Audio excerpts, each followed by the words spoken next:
Blog Talk Radio.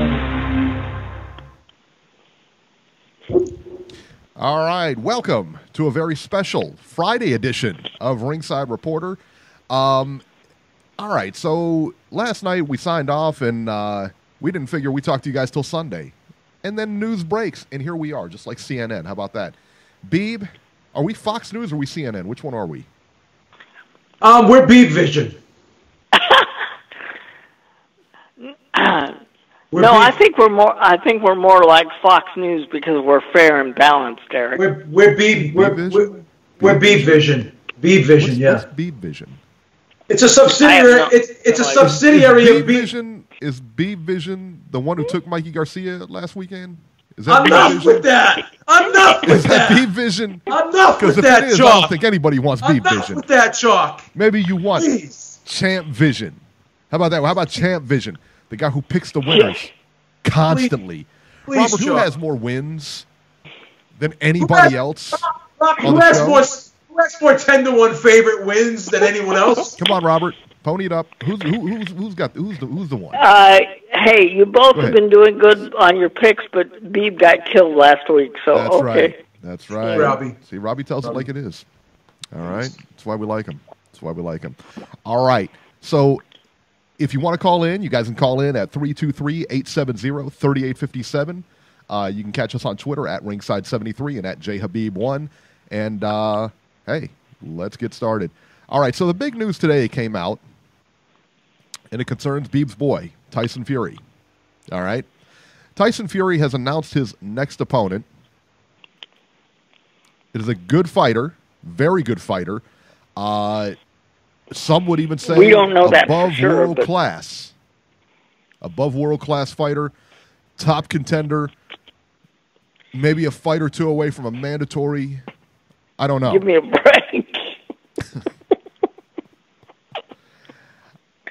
Give me a break. Really? I can't even Come on. deal right now. You hear his giggly When voice they right now? said- It's like a schoolgirl over there. When they said Tom Schwarz and Tyson Fury are going to fight, I said, who is Tom Schwarz? I asked Beeb. Beeb said, who's Tom Schwarz? I asked Robbie. Robbie said, who's Tom Schwarz? Yeah. Listen, I don't know. I like to think of us as pretty plugged into the world of boxing. No? I mean, we do shows on it, multiple shows a week. We've done X amount of shows over the couple of years. Almost 3, I think, isn't it, Eric? What's that? Almost 3, right? Yeah, 3 years? Almost 3 years. And we follow boxing pretty close. No? I would say we do. I would think so, yeah. I mean, I would consider us all hardcore fans. We know the fighters that most people don't. I have never heard of Tom Schwarz. Never. Not once. Wow. So I did BoxRec him because that's what we do. So I went to BoxRec and looked up Tom Schwartz's record. He's 24-0 with 16 knockouts, which sounds really, really impressive. Except he's never fought outside of Germany. He's 24-0, 16 knockouts. And so I YouTubed him. I saw a couple of fights with him, a couple of his recent fights. And, I mean, he's not bad. I mean, I think that he would give, I'd like to see him, step up in competition because the guys he's facing aren't really world beaters. He hasn't faced anybody that you've probably ever heard of. Again, they've all been taking place in Germany, so they're all European guys and everything like that. He's a big heavyweight, 6'5". I think he has decent power. I mean, he's over 200 pounds, so he can hurt you. But he doesn't look like he's not a big puncher per se. You know what I mean? He doesn't have that one-hitter power. He's one of those guys that's kind of like I said. From what I can see, he looks okay. But I would like to see him against. I would like to see him at least step up some competition, like an Amir Mansour or something like that. I would like to see him against somebody like that. Well, Eric, somebody like Andy Ruiz. Hang on, I'm talking. Out of all the heavyweights, sure, that go ahead. currently, please go ahead. No, out of all the heavyweights, that was 5 interruptions in one sentence. You can't do that, Bobby. That was 5 interruptions. Let me finish my damn question, and I'll shut up. He interrupted. You interrupted me. Eric, out of all the heavyweights that we currently know and the ones that we've seen, does he look like anybody that we would be familiar with? No, he looks like he could be good. He looks like an up and comer. I mean, he looks like in Chakal. I talked to Chakal, and Chakal said he heard he's pretty good, and he heard he's like a prospect. And I said, well, who did you hear this from? And he said a guy who knows like a lot of fighters and stuff, and like have seen this guy before and stuff. But he said he's not like on the level yet. He seems more like a prospect, and so they see 24-0, and you know the thing is, man, like this is probably this guy's shot to get a good fight in. Or get a name fight and get out there recognized. I mean, you're not gonna. I mean, this is a big opportunity for this kid Schwarz. Right. The problem is, and Tommy Temper hit it on the head. He's too green. He's not short. He's 6'5". What is Fury? 6'10"? 6'9". 6'9". 260. Okay, so he's not a short guy. 6'5". He's actually tall.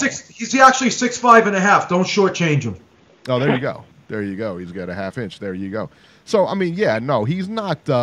He's not short. I mean, so him and Fury. I mean, Fury's gonna be bigger, obviously, but not by too much. You know, he's just. I think he hit it on the head. He's just too green. He's not, like I said. I mean, this is a guy who's never like stepped up his competition. It looks like he could be. You know what I mean? He could be something.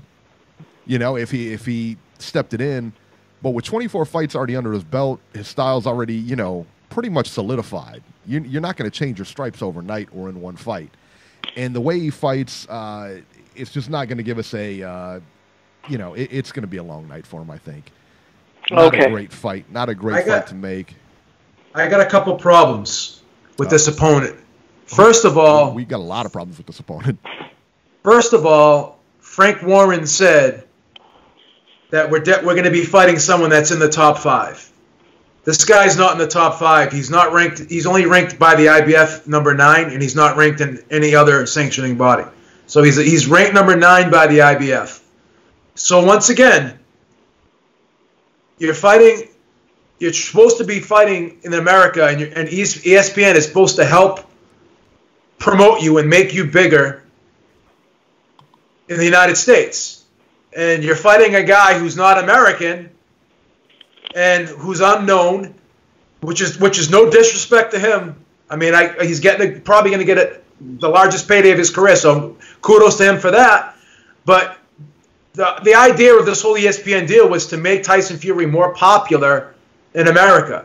Are you going to do that against a guy who fights out of Germany that nobody in America knows? That supposedly was you said, Frank Warren said, we're going to be fighting someone in the top 5. And you're not fighting someone in the top 5. You're fighting someone that's ranked number 9 by one sanctioned body organization, and that ranking is, with all due respect, questionable. So, again, I'm not liking this whole ESPN deal right from the jump. I didn't like it, you know, when it was announced because I was skeptical of the opponents. You can say what you want about Wilder, but at least he's fighting Brazil. I mean, Brazil. Incredible. People know who Brazil is. I mean, he's a legitimate top 10 guy who's been in there with some decent names. He actually fought for the title before, you know. Big Baby Miller, definitely. I mean, he's a decent opponent for Anthony Joshua too. So Tyson Fury arguably beat Deontay Wilder in his last fight. In my opinion, he did beat him. So now you're going down you're going down not just 1 or 2 rungs down the ladder. You're going down 5, 6, 7, or 8. And I say that with all due respect to Tom Schwarz. Probably the nicest guy in the world. Probably knocked me out with one punch. But, I mean, when I look at Tyson Fury and the level he's on and the level he's fought at and his last performance against Deontay Wilder, I'm saying to myself, do you want to go down this far in the ladder? You know, do you actually need a tune-up after that performance? Because you looked great in your last fight, so why are you going backwards? Why are you going backwards? Like, at least fight like a Kubrat Pulev or someone like that. That would have been a decent opponent. Well, actually, I apologize. Tom Schwarz is ranked number 2 by the WBO. I stand corrected. I missed that. So, yeah, I guess he is a top 5. How is that even possible? I missed that. I'm so sorry. I missed that. He's ranked number 2 by the WBO. I missed it. So, how in the world? How is that even possible? I mean, he doesn't even fight out of Germany. I apologize, Frank Warren. You were correct. You are fighting someone legitimate. Wait, that is... Robbie, you cut me off. You can't do it. Sorry. Can't do it. You got to stop. All right, so Frank Warren did tell the truth. I'm sorry, Frank Warren. I apologize. But here's another problem too, Eric. This is another problem, and I'm the biggest Tyson Fury fan in the world. He's my favorite fighter. Here's a problem with Tyson Fury too, and we've seen this before, particularly in the Safar Safari fight. He fights down to the level of his opposition. So if he's in there with someone who he doesn't think is a threat, he doesn't really put his foot on the gas pedal. He kind of plays with guys like this. So we can have another performance where he's just going to play around like he did in the Safari fight. And if he does do that, again, is that going to be a fight that people are going to want to watch, or that are going to be enjoying watching? So this can't do him any favors, man, with the American public. I mean, you're supposed to sell him to the American public, which was done very well against Deontay Wilder, but this kind of kills your momentum a little bit, in my opinion. It really does. Yeah, I would think so too, man. And let me ask you. I mean, and you posed the question earlier on. I thought it was a great question. What about so Tyson Fury? Arum has said Bob Arum's been on record in saying that we want to give him a few fights. Speaking about Tyson Fury, we want to give Tyson Fury a few fights, and then what we want to do there is make him not a household. I guess they want to make him popular in America. They want the American public to see him and everything like that. So wouldn't your best bet to find an American heavyweight and put him in there with them instead of a guy that absolutely nobody cares about and put it in Las Vegas? I don't get this. I really don't. And it's Top Rank. I mean, they've been successful with other guys and, Crawford and Lomachenko. I get it, man. But wouldn't that be the move? I don't know. It seems like, and you hit it on the head earlier, why didn't they have an American in this fight instead of a guy from Germany that knows? And you know what? Let me tell you this. I don't even know if this guy speaks English or not. I don't know. No, and I'm not trying to be I'm sorry. I'm sorry to interrupt you. I'm not even trying to be xenophobic here. I mean, I just don't think that this is I don't think this fits the script. Or fits it's a good, it goes along with the plan that you set out to do. This goes against everything that they said they wanted to do, which is make Tyson Fury big in America. Yeah. And he definitely can be big in America. He definitely has the personality. He's definitely a great fighter. I think he beat Deontay Wilder, in my opinion. So I don't understand the matchup. I don't understand it at all. And I want to just respond to Notorious VC in the chat. He says, I don't mind the Fury fight. It's such an obvious tune-up that it leads me to believe that they will be open to making a fight with either Wilder or Joshua after it. I'm gonna kind of refute that a little bit. Well, my whole point is, if you had to go fight a guy like this, then that tells me that you may need another tune-up after that. Because he's fighting a guy that seems to be no threat at all. So why would this lead you to believe that he's going to go right after Wilder or Joshua after? I mean, you could be right. I'm not saying you're wrong, but this opponent they took out of nowhere. I mean, you say you don't mind the fight, but do you really like the fight? Are you excited about it? Don't you think he could have? Don't you think he could have maybe chosen someone else, maybe a little bit more known? Or someone that we know that could possibly give him a little bit of a test, I mean, I hate to dump on this guy. Maybe this guy is a lot better than I think. I'm gonna have to go YouTube him and see, because I'm already criticizing the guy because I don't know who he is. Maybe he's better than I think. I don't know. I'll have to go YouTube him. Is he good? Like I said, man, he's very green. It looks like he has potential. But again, you have to think when you're thinking about, wow, this guy looks like he might have some potential. The thing you have to look at is he's already 24 fights in. Yeah. And that's so tough. I mean, I'm criticizing this guy all over the place here, and I've never even seen him fight. So maybe I'm jumping the gun myself. Go look at him because and when you see him, you'll see that he's not on the level. You know what I mean? He's not on that contender type level yet. And so you could look, he could have been something, but he was moved too slowly. He's moved too slowly. In other words, absolutely, he's moved way too slow. And his competition has not been stepped up. Mr. Boxing Today makes a great point. Says he's only 24 years old. Okay, that's a good point. That's a good point, Mr. Boxing Today. I mean, it doesn't matter. He's still 24 fights in, and you know yourself, when you're 24 fights in, if stylistically you have to make some changes, it's very, very difficult. Yeah. You know. Mr. Boxing Today, have you seen this guy fight at all? Do you know anything about him? Mr. Boxing Today knows all the heavyweights. Maybe he knows something about this guy. I don't know.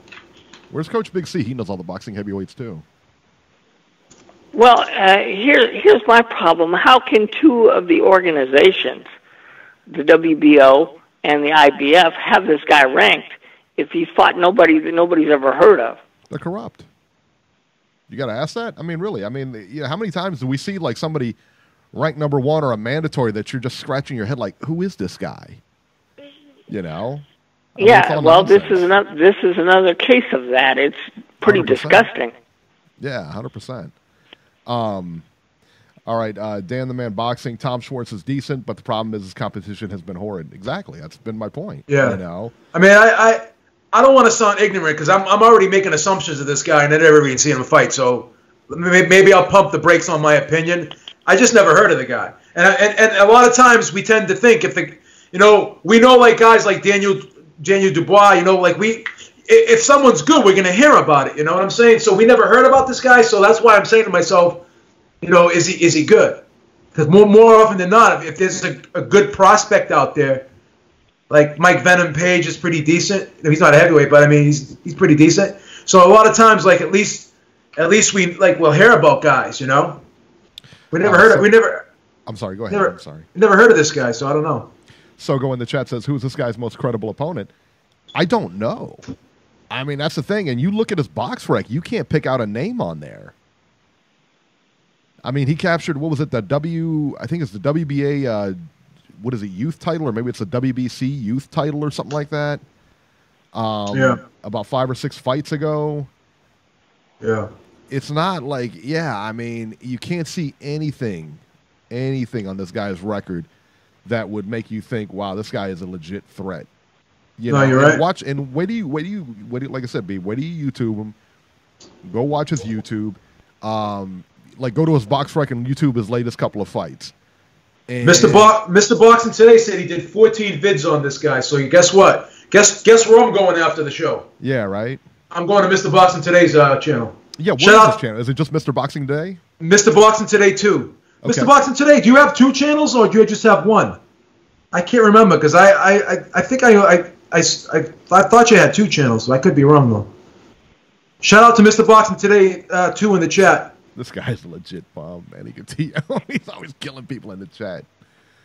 Yeah, I'm gonna go check out. I'm gonna go check it out, Mr. Boxing Today. Yeah, for sure. Yeah, I never heard of the guy. No, and nobody's heard of him. I mean, nobody's heard of him up until today. And I don't know what the rationale was, and I don't know what they're going to put this at the Thomas and Mack Center, I believe, on June 11th, if I'm not mistaken. June 15th. One more quick question for Mr. Boxing Today. Does Tom Schwarz have anything that could make this fight remotely interesting or competitive that you see out of him? He's got a decent right hand. Yeah. That much I know. He's got a decent right hand. He seemed a little wild in his earlier fights, but he actually seemed to settle down in his later fights. You know what I mean? Yeah. Well, I'm going to have to start doing my homework, man. Well, tomorrow night's card then really doesn't make any sense. I thought the reason why Pulev was being shown on ESPN was to set up a fight with Fury if they weren't going to have Fury fight Pulev right away. I didn't. What do you mean? Don't burp into the mic. I didn't even burp. What are you talking about? Wow, this guy Raphael, man, he's like a groupie. He's like my groupie. He watches everything I do. Oh, stop it. Pretty soon he's gonna tell me to freaking trim my freaking eyebrows next. I mean, Jesus Christ, kid. What is this, etiquette class? He's a stylist. What's the matter with you? What's the matter? All right. Let's go to the phones now. Let's see here. Oh, someone's getting blocked out the chat.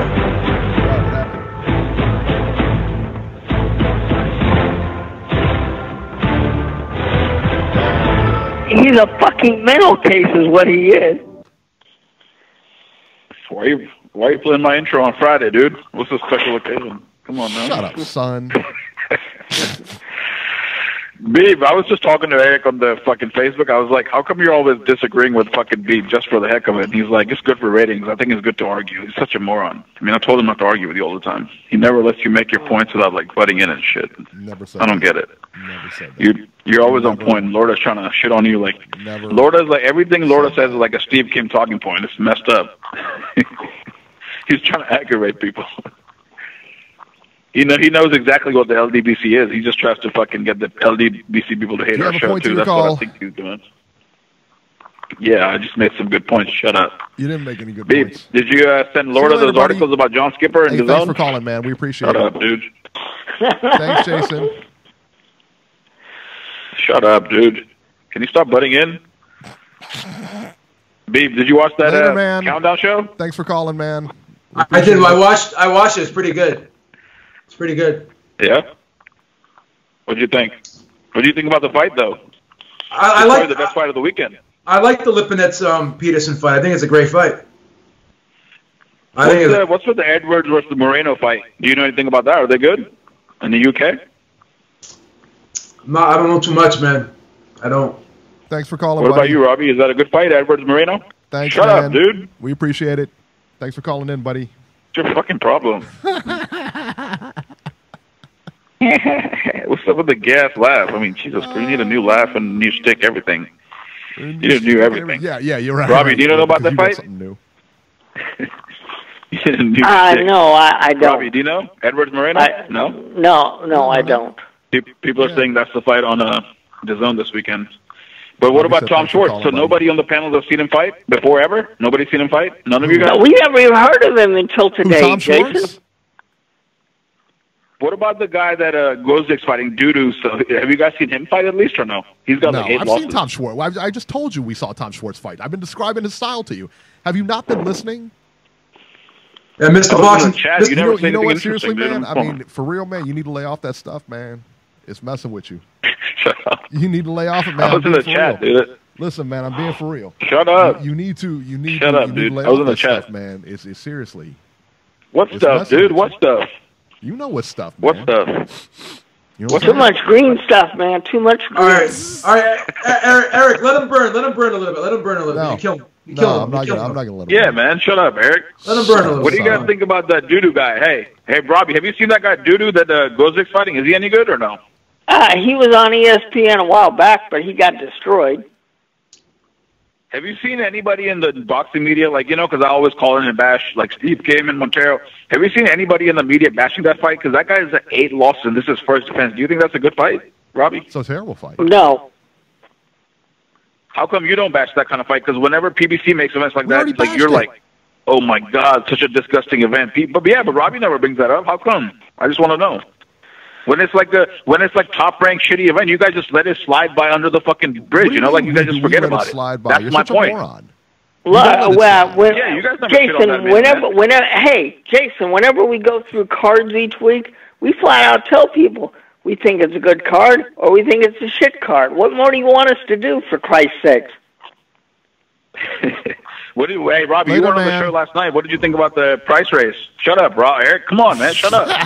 Can you mute yourself for a second? Me and Robbie need to talk. Robbie, what did you think about the price hike, $20? What do I think about what? The price hike for DAZN, $20 a month. Oh, I've told you, I'm not going to pay for anything that they're going to. I told everybody they were going to hike the price up, and I'd like to have people that have real incomes come in here and be able to justify that. I think it's ridiculous. I'm on a fixed income, so I'm careful what I spend my money on. AJ versus Miller fight. You're not going to watch the AJ Miller and the No, I'm not. Fight? How are you going to do that? No, I'm not. So you're going to wait till YouTube uploads them? I'll wait till it's put somewhere. I'm not gonna pay for stuff like that, especially when I don't have the money to throw away.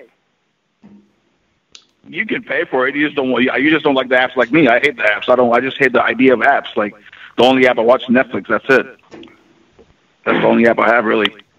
No, I'm on a fixed income, so when it comes to financial decisions, I got to make careful ones. Right. He'd rather spend $150 Did you buy on Spence two vs. Mikey pay-per-view? Did you buy it, Spence Mikey? Yeah, I bought it because I made sure ahead of time to budget for it. And what did you buy? Broner versus Manny and Wilder versus Fury also? Because I had plenty of notice. And then you just don't like apps like me. That's cool. That's cool, man. I don't like apps. I fucking hate apps. No, I don't think anything. Look, boxing needs to be on TV. I will never support boxing being on the computer or anybody. You got to put boxing on TV. Period. And these 3 pay-per-views that PBC's done, this is after 4 years of like regular boxing on all the networks and Showtime. So they never did pay-per-views for the first 4 years. So yeah, this is their 3rd one. And Tom, what's his name? Kevin Iole said the final number is like 340 and counting. Did you guys see that? He confirmed it, 340. What do you guys think about that? Wait a minute, 340,000 for the one we just watched? Spence Mikey. Yeah, Spence Mikey. Spence should have got more than that. That's disgusting if that's the case. Well, what happened? Pay-per-view? That's the first. The pay-per-view. He's saying 340 pay-per-views? 340,000? Yeah, 340,000. Yeah, you guys. That's a good number for their first pay-per-view. I was expecting around there, 350, 400. How much was it confirmed? 340? Yeah, Kevin Iole just tweeted it today or yesterday. Look at it. Look at his timeline. And Eddie's going around saying, "Oh, I heard it's 250." When the week before the fight, he's like, "It won't even pass 200." He's such a bitter piece of shit. And then he's like, "It sold 40,000 tickets when the number is like 48 grand." Like he always tries to downplay fighters that are not under his roster. It's so fucking snaky, you know. And when you're fucking always bashing and putting American fighters down, what's their incentive for them to come sign with you? Like that makes no sense. That's why you see all the fucking the second tier stars signing with him. Like, and he never bashes guys like Usyk or fucking Bivol like that. He always bashes those fucking American kids. I mean, I notice that kind of shit. If I say it, Eric would be like, "Oh yeah, not everything's about race," but you never see him fucking bashing GGG's pay-per-view numbers or sales. It's always the Spences, the fucking Charlos, the Tanks, because he knows nobody's gonna say shit. Like I wish they were more vocal. Well, to me, as good a fighter as Errol Spence is, if 340,000 is the final pay-per-view number. Robbie, Crawford's first pay-per-view without that so-called huge machine of Top Rank sold 50K. This is Fox's first boxing pay-per-view, Yeah, I mean, it's pretty good. It sold more than Wilder Fury, dude. More than Wilder Fury? Come on, it's better. I don't know. Robbie, you're not impressed with that number? No. Not impressed with that number? Okay. No. Seriously not impressed? No, with Earl Spence, he needs a bigger number than that. I find that disappointing. He did more than the heavyweight champion. Start somewhere, Robbie. He did more than the heavyweight champion of the world, Robbie. I know, and I can't get over that because that was a. Let's be honest. Spence put on a masterclass performance, and the Wilder Fury fight. Let's face it, it was more entertaining than that was. Okay. Well, yeah, but we didn't know that going in. Not really. I didn't think Wilder Fury fight had that much action for the first 8 rounds. First 8, 9 rounds. I mean, besides Fury getting dropped once, they didn't have that much action. Well, Jason, that shows you're more of a casual than a hardcore. Whoa! Whoa! Wilder was swinging. Dude, you always called me like a PBC fanboy. I'm telling you, Wilder was swinging and missing all night. That's my point. You know, that's because Tyson Fury was bringing out his top-notch boxing skills. Robbie just hit you on the chin, son. I expected Smack you I expected Spence to knock Mikey out, but what I'm realizing is, like, Spence, when you see him fight, he doesn't have that chip on his shoulder. He doesn't fight like a mean fighter like Crawford does. I think that's why he didn't really knock Mikey out. If it was Crawford in there, sometimes he does. Sometimes when he was with Brooke, because he was getting booed, you know. When it was with Brooke, he was getting booed, so he was pissed. But all right, Jason, listen, man, we got a lot of people online. We got to get going. Shut up. Later, Eric. dude. It was a boring call anyway. All right, man. Such a cock. What a douche. All right, hey, so let's get back to what he was talking about here for a minute, because that kind of surprises me. So you're seriously, I mean, the fact that he did 340,000, that doesn't move you? No. I think it's good, but with a guy like Spence, if you want to market him as the top top welterweight in the world, I kind of find, it's good for Fox. It showed that, because as much as they promoted this, I find the number disappointing. Maybe I'm wrong, but for a guy like Spence, I expected the number to be a little higher than that. 340, to me, that's a little bit low. Robbie, you're a tough customer to please, Robbie. I will say this. As much as they promoted it, I did expect a higher number. However, 340 is really, really good, especially in the pay-per-view like day and age now. Well, Eric, this is the thing. Who's selling more as a welterweight? Who's selling more? Nobody. Well, right now, Spence is, because he's been on pay-per-view. Well, so is Crawford. Well, that Postal fight, it turned out to be more disappointing than anything else, and I was shocked at the final number of that. I'm like, really? Hey, Beeb. Yeah, go ahead. Could we add up all of Crawford's fights and get to 340? No. I don't think we could. No. But Eric, this is the thing. When the fight was first announced, we didn't think it was going to do that many pay-per-view buys. But then when we started seeing how well the promotion did in promoting the fight, that's when we started saying, hey, this fight could get some traction here. And then people were saying it was trending upwards of 1 million, which I didn't believe, but people were saying it. Right. But this was a great promotion. Fox did a great job with this. I thought Crawford only had more than one pay-per-view. He only had one. Oh, okay. Sure. I thought he had another one. I thought he had another one too. Yeah. The only one I ever saw him on pay-per-view with was the Postal fight. And wasn't it someone else? I thought there was. I don't think he's ever been on another pay-per-view. Maybe not. Yeah, we'll have to research that. But what is that? On 2. Yeah, I thought he was on 2 for some reason. I thought he did another one too, but I can't remember what it was. Well, maybe I'm wrong, but I could. No, you may be right. You may be right. Yeah. Oh, LDTB made a great point in the chat. Shout out to LDTB. Said, I heard they did really well with the closed circuit numbers and the bars and stuff like that. So that's a good. Yeah. That because they don't put the closed circuit stuff in there either. Yeah. That's separate. Nobody wants the pay-per-view to fail more than I do, because I hate the pay-per-view model. I hate paying $80 for a fight. I absolutely hate it. You know what I mean? If the fights aren't on free TV or HBO or Showtime or something like that, I mean, unless it's a big major fight, I don't want to pay it. You know what I mean? So I don't like the whole pay-per-view model. That being said, I mean, 340 is a good number. That's solid. I mean, that guarantees that he'll be on again. There's no question about that. I don't know. My original thought, Eric, when I started seeing all the advertisements and all the promotion that Fox was doing, I thought maybe 4 to 450 would be possible, and so 340 is a little low. That's what I was thinking, because when the fight was announced, first I'm like, oh God, nobody's going to buy that. But the more promotion I started to see them do, I thought, well, it's going to do better. And yeah, 340 is a good number, but I figured with the machine that Fox is, I figured they'd draw in more than that. But what do I know? Hey, and Hector Roman in the chat just says, Eric, the boxer deserved to get paid. Hey, listen, man, I agree with that. But, Amir Khan and Terrence Crawford, you think that's a pay-per-view caliber fight? Well, I'm gonna then don't talk to me then. You know what I'm saying? I mean, that's the thing. Go ahead. No, finish. I'm sorry. I'm gonna wait. No, I'm saying like if you think that's a pay-per-view fight, I understand. Look, I understand they have to get paid. I get it.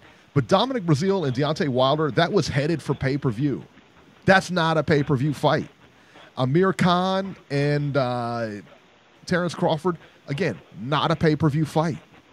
Not a pay-per-view caliber fight. I mean, if you want to go ahead and pay $80 for it, knock yourself out. You know what I'm saying? But is it, look, I mean, it is what it is. It's not, I mean, I understand they got to get paid, but they don't, they don't have to fleece either. And let's compare the last two cards. The Spence Mikey card, like I just said, got tons of advertisement, tons of promotion. Has anybody seen any kind of promotion or any advertisements on Terrence Crawford and Amir Khan? No. That pay-per-view is going to tank because of that. They haven't done any kind of promotion behind it whatsoever. Now, when that number comes out, don't be surprised if it's a double-digit number. It's not going to do very well at all. They haven't spent any kind of money behind this at all, and they expect people to buy that? Really? People on Fox bought the pay-per-view because they saw the number of commercials and they tuned in to some of the things that Fox and Fox Sports 1 put on. ESPN hasn't done a damn thing to promote Crawford Khan. When is the Crawford fight? April 20th. April 20th. Still a month away. Shout out to Fox too, because I love what Fox did. They had Errol Spence on, like he did, like the victory lap. Yes, he was on every show that Fox had. Shout out, and Fox, I'm telling you, man, ESPN is really focusing on UFC. Fox is really getting behind the boxing. They're talking about boxing on all of their shows. So I'm really impressed with how Fox has promoted these PBC fighters. And I did take Jason's advice, and I watched that show there that they have with the I forget what it's called. This Week in PBC. Mm-hmm. It's a great show. It's very well. Yeah, I really do like it. It's very well done. Yeah, and I got to give Sean Porter credit. He does a great job on there, and so does Abner Mares. I think they do a great job on there. And then they have the fighters. I like how they're putting the fighters out there. They're letting the fighters actually do shows, be commentators, be interviewers now. They're actually branding these fighters as much more than just a guy that gets in the ring and boxes. They're showing the character of these guys, and they're allowing these guys to do more than just throw punches at each other. And that's what I like. I really like it. And in each PBC show, you're seeing different fighters out there being part of commentary teams, up in the booth. You're seeing them do interviews. I really like the whole branding of Fox and PBC right now. They're doing a phenomenal job. I'm just being honest. I like the branding too. Fox does a great job with it. I'm just not crazy about the show. You know what I mean? That's fine. It just seems corny. The show seems corny to me. But that being said, they do a great job. They bring them out. It's kind of like UFC did when they were on Fox. They put the fighters out there. They were, like you had Bisping commentating, and you have Dominic Cruz out there as well, Daniel Cormier. They had all those guys, and I think the same thing here. So, which is good. It's good for them. Oh, I like it. All right, area code 760. You're live. Hello. Hey, Brian. Can you hear me? Brian, What's up? Hey, what's going on? Brian, what's going on, brother? Long time no see, man. How you been? Yeah, I've been chilling. That's good to know, man. From you guys. But, now, Brian, you're our heavyweight guy. You always call in during the heavyweight shows. Have you ever heard of Tom Schwarz? Never. I'm disappointed. I'm like, wow. But remember the last time I said they go 3 steps backwards. That's why I said, where did Tyson Fury go? He went 3 steps back. Dang. That's your boy, though, B. That's your boy. Who, Fury? I got to own him. I rode with him since I rode with him since 2014. That's your boy. I'm disappointed. My heart's broken, man. My heart's broken. You know that. I already been saying that. Soon as I heard he went to ESPN, my heart was broken.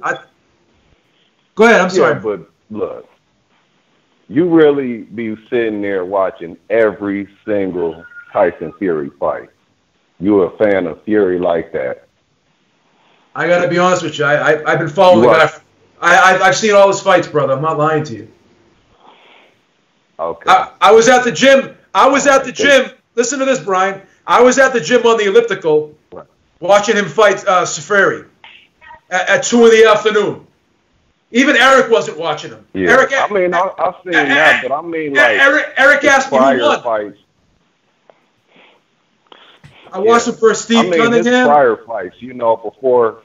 I mean, his prior fights before he even fought Klitschko and I seen him fight Chisora twice. Back when he was skinny.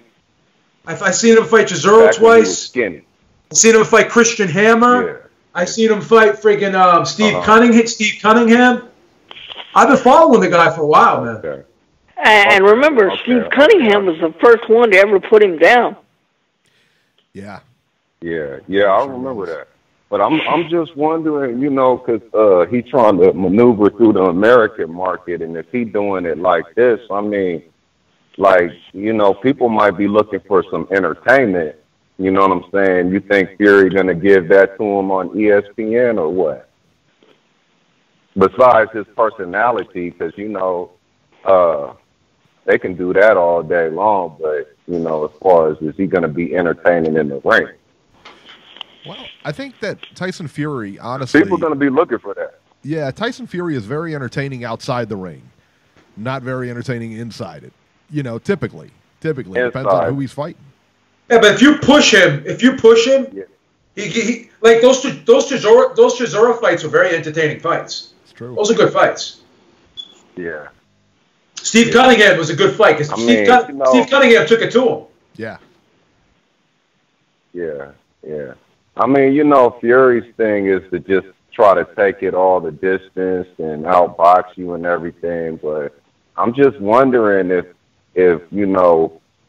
they're going to be entertained. Like us, we'll sit there and watch it. We love boxing. But, I mean, as far as, like, building Tyson Fury over here, is casuals going to sit back and be like, this is the entertaining guy right here. You know what I'm saying? He just took it the distance. He's 6 foot something, doing his combos, nothing real dramatic, because that's usually how his fights go,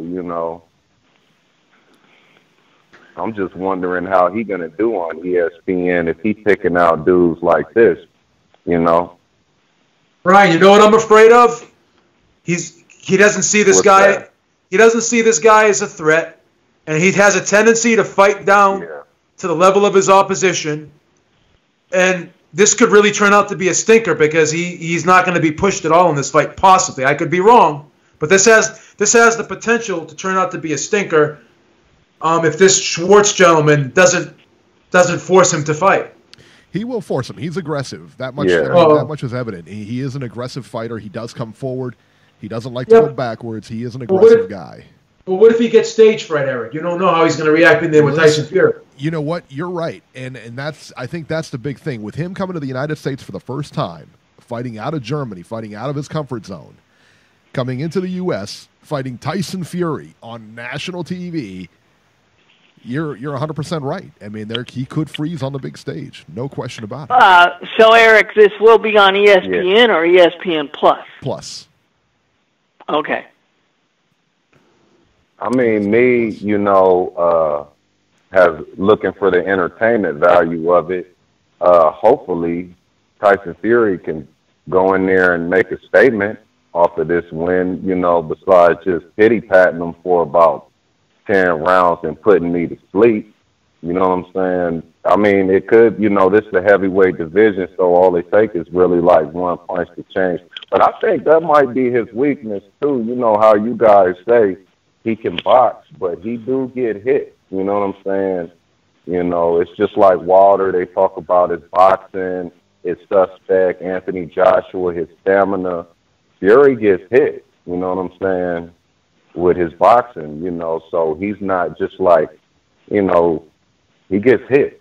You know, he's not Floyd Mayweather. So, you know, me, I'm always looking for, you know, some type of chance at that. Let's see him get hit. But I'm just wondering, you know, how this fight's going to do, you know, because Tyson Fury went from, it was the whole Wilder thing, and then he goes to fighting this dude on ESPN, and I'm thinking, I'm hoping this is a statement. He's going to put this dude out of here.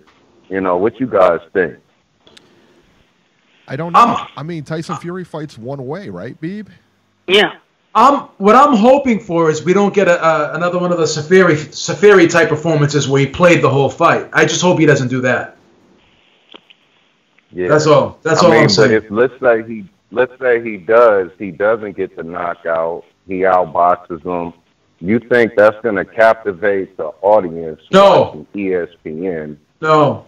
You know what I'm saying? Not at all. So if you know, and it's more likely of that happening than this being dramatic. You know what I'm saying? If it's gonna be dramatic, you know, that's a big shocker to me. You know, but you know, I see it going 10 rounds, and you know, that ain't gonna do nothing. I'm wondering, even with this win, if he do outbox him for the 10 rounds, what does that really? What is, you know, where does he go? I mean, what did that really do? Here's something else we're not factoring into this ESPN deal, and I don't want, and again, I love the guy. I don't want to sound negative, but what if the guy goes into like a depressive state again, and he, you know, starts having substance abuse problems again? You know, what's going to happen? You know, they're invested in this guy, and I mean, he does have a shaky past. As much as I love the guy as a fighter, he's got a shaky past. He could go off the wagon. I mean, he could go off the wagon again. Definitely suspect. Yeah, good, right. I mean, look what he just did. You know, I thought we was going to get the Wilder Fury rematch, and, you know, that kind of just like shook everything up, you know, and then everybody mad with Wilder, everybody's mad with Anthony Joshua, who they fighting, and then he do the same thing he did. Didn't he do the same thing before with Klitschko? Well, didn't the same thing happen before? On rehab. Yeah, but I'm saying it was the rematch. I'm talking about in a boxing perspective, it was the rematch. Remember, we was looking, everybody was waiting on this rematch to happen between them two, which it never happened. No, you're right. And then them belts, those belts was up for grabs. And I mean, man, now it's happening again. You know what I'm saying? Man, this dude is hard to follow. He definitely hard to follow. That's why I'm like, where is he really going with this fight? You know, you're right. He's definitely that's your boy, B. He said that's your boy, B. You know. I can't. Boy, B. I can't. Mean, it's like, I give Fury credit though. Fury, you know, he steps up, but then he steps back. Like I know 4 steps. And I know that. I know that. You're right.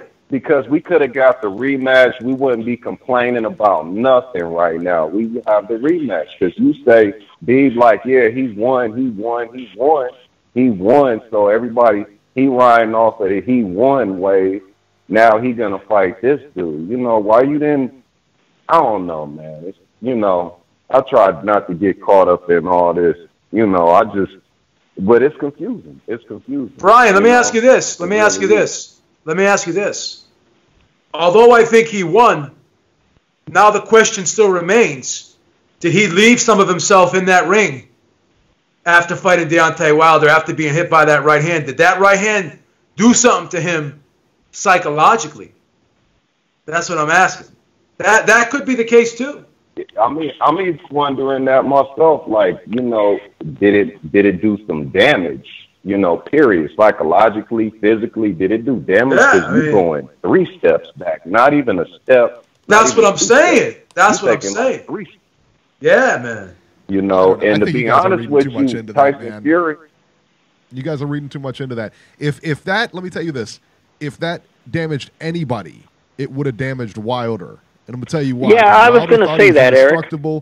He thought he was indestructible. He hits something that destroys it. This guy got up at like 6. You know what I mean?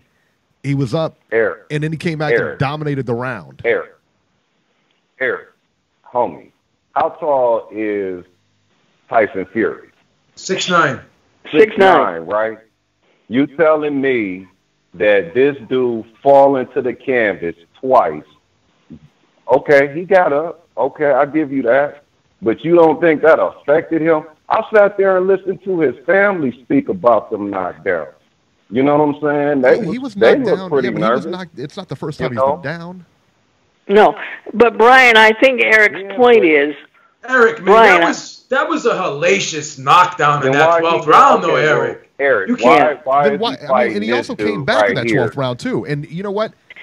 You said you said even without the knockdown, he would have won that round. I'm not speaking about that fight. I'm just saying the dude got knocked on his ass twice. You know what I'm saying? I'm pretty sure that it hurt. You know, I boxed. I know what it feels like. You get knocked down and you get back up. You feel that. You know what I'm saying? Yeah. You feel it. But, you know? But Brian, I think Eric's point is Deontay Wilder has totally destroyed everybody he's ever fought. Normally when he hits somebody, they fall down, they don't get up. For the first time in his life, somebody got up not once, but twice. And that's why he said it might be affecting Wilder in the future and not Fury. Wilder didn't get knocked down. Fury got knocked down. He's fighting. No. Okay, Eric, explain. Right. Okay. Why do you think this dude is fighting Schwarz? Just explain that one. What's the dude's name? Why is he fighting Brazil? Schwarz. I mean, Brazil's been knocked out. Brazil's been knocked out by Joshua. It's not like exactly he's a world beater. Exactly. Okay. You knew who this dude was. You knew who Brazil was, just like you knew who Fury's fighting. No, I didn't. No, we said at the top of the show we didn't know who Tom Schwarz was. Okay. No, we don't. Okay, so he picked. Okay, so he just. At least we know who Brazil is. At least we know who Miller is. You know what I'm saying? We know that the champs got the advantage. Well, we also know too. Schwarz, who is? We also know too that he did have a chance. Wilder did have a chance to fight Fury. Did he not? Okay, he did. He did. Yeah. He had a chance to rematch him. On the rematch? And he chose not to. He had to sign, listen, he had to sign contracts and everything like that. He had to go to ESPN, but he still had the shot. Oh, my God. Chose not to. Okay. It is what it is. Oh no, Eric. I could see we just going to get nowhere. Oh, we can't. I mean, come on, man. Now. Come on, man. It is what it is. All right, man. I'm not even going to get into that one. Hey, thank you guys for having me. All right, see you, Brian. Eric, I'm disappointed in you, Eric. You're disappointed in me, Beeb. I'm disappointed. I hate to disappoint the Beeb. I hate disappointing the Beeb. Now, are you possessed by? Is that Sean Newton in there? Are you possessed by Sean Newton? Eric is possessed by Sean Newton. Beeb is possessed by 78. I'm possessed by Sean Newton, I guess. Beeb's been like this since he came out the womb, man. They had to strap him down when he was born. They had to strap him down. the power cosmic flowing through his veins, baby. Incidentally, Raphael Dawkins, Combat Radio, said that in the chat. He said that Tyson Fury ducked the second Klitschko rematch. He did not duck the second Klitschko rematch. I can't even make that more clear. Listen, here's the deal. If you call having a drug addiction and battling with depression and pulling out of the fight a duck, then I guess he ducked him. There you go. This guy must be the baddest dude around, calling all these fighters ducks and cowards and stuff. He must walk down the streets fucking just blasting people. No, what it is you're looking at me. You're looking at me. Bah! Right. I mean, no. This dude must have like balls of steel walking down the street. Everyone's everyone's funny. that. You know what's funny about him is that he loves like Anthony Joshua. He's from England. He loves Anthony Joshua, but you could tell he hates Fury. You could tell he just hates Fury, man. I mean, this guy. No, what it is he's sitting behind his keyboard and can say whatever he wants. Oh, Robbie's throwing shots. Wow. This guy must be a stone killer, man. The way he calls everyone's a coward and a duck. The guy had a drug problem, man. He had to go to rehab. I mean, come on. Hey, remember the guy? Remember the guy that confronted Wilder on the internet one day, and I think what happened later? He showed up at Wilder's gym, and Wilder knocked him out. Hey, don't you disrespect Charlie Z like that? That's going to be Raphael Dawkins. Raphael Dawkins is going to show up, man. He's going to show up. Don't disrespect Charlie Z like that. Not on this show. He's going to be at a Wilder press conference. He's going to jump him. Isn't Charlie Z undefeated, Beeb? Oh my God, Charlie Z. I wonder if he recovered from that devastating punch he got. He caught Wilder with a body shot. Charlie Z got knocked out by the guy at friggin' the 7-Eleven register. Yeah. Please. Did you ever see him fight? You've seen his YouTube where he throws these like crazy punches and he thinks he can box. Oh my God. This whole story reminds me of Mike Tyson and Mitch Blood Green. He walked up to a guy, right, at a gym. He was like passing the gloves to him. He goes, "Hey man, let's spar." Before the guy could put the gloves on, he fucking sucker punch. he fucking sucker punches him, puts his hands in the air. I won, and he ran. The fuck is that? Oh my God. Oh. Charlie Z, boy. That's your boy, Beeb. That's your boy. I don't call any fighter a duck. That's a lie. I never called any fighter a duck. That's a... He said I called Canelo a duck. No, I don't believe he did. Never did. Never did. Never called him a duck. I said he avoided the fight. He didn't want the fight. He avoided it. That's not calling someone... I never used the word bum, tomato can, or duck. I never call any fighter any derogatory names ever. That's not what I do. That's not true. There you go. All right. I never called him a duck. That's a lie. That's a lie. I never said Canelo is a ducker. Never said it. Never. That's a lie. And I'll stand on that. I said he avoided the fight. He caught Deontay Wilder with a vicious body shot. Let's stand on our next call, Eric. Hang on.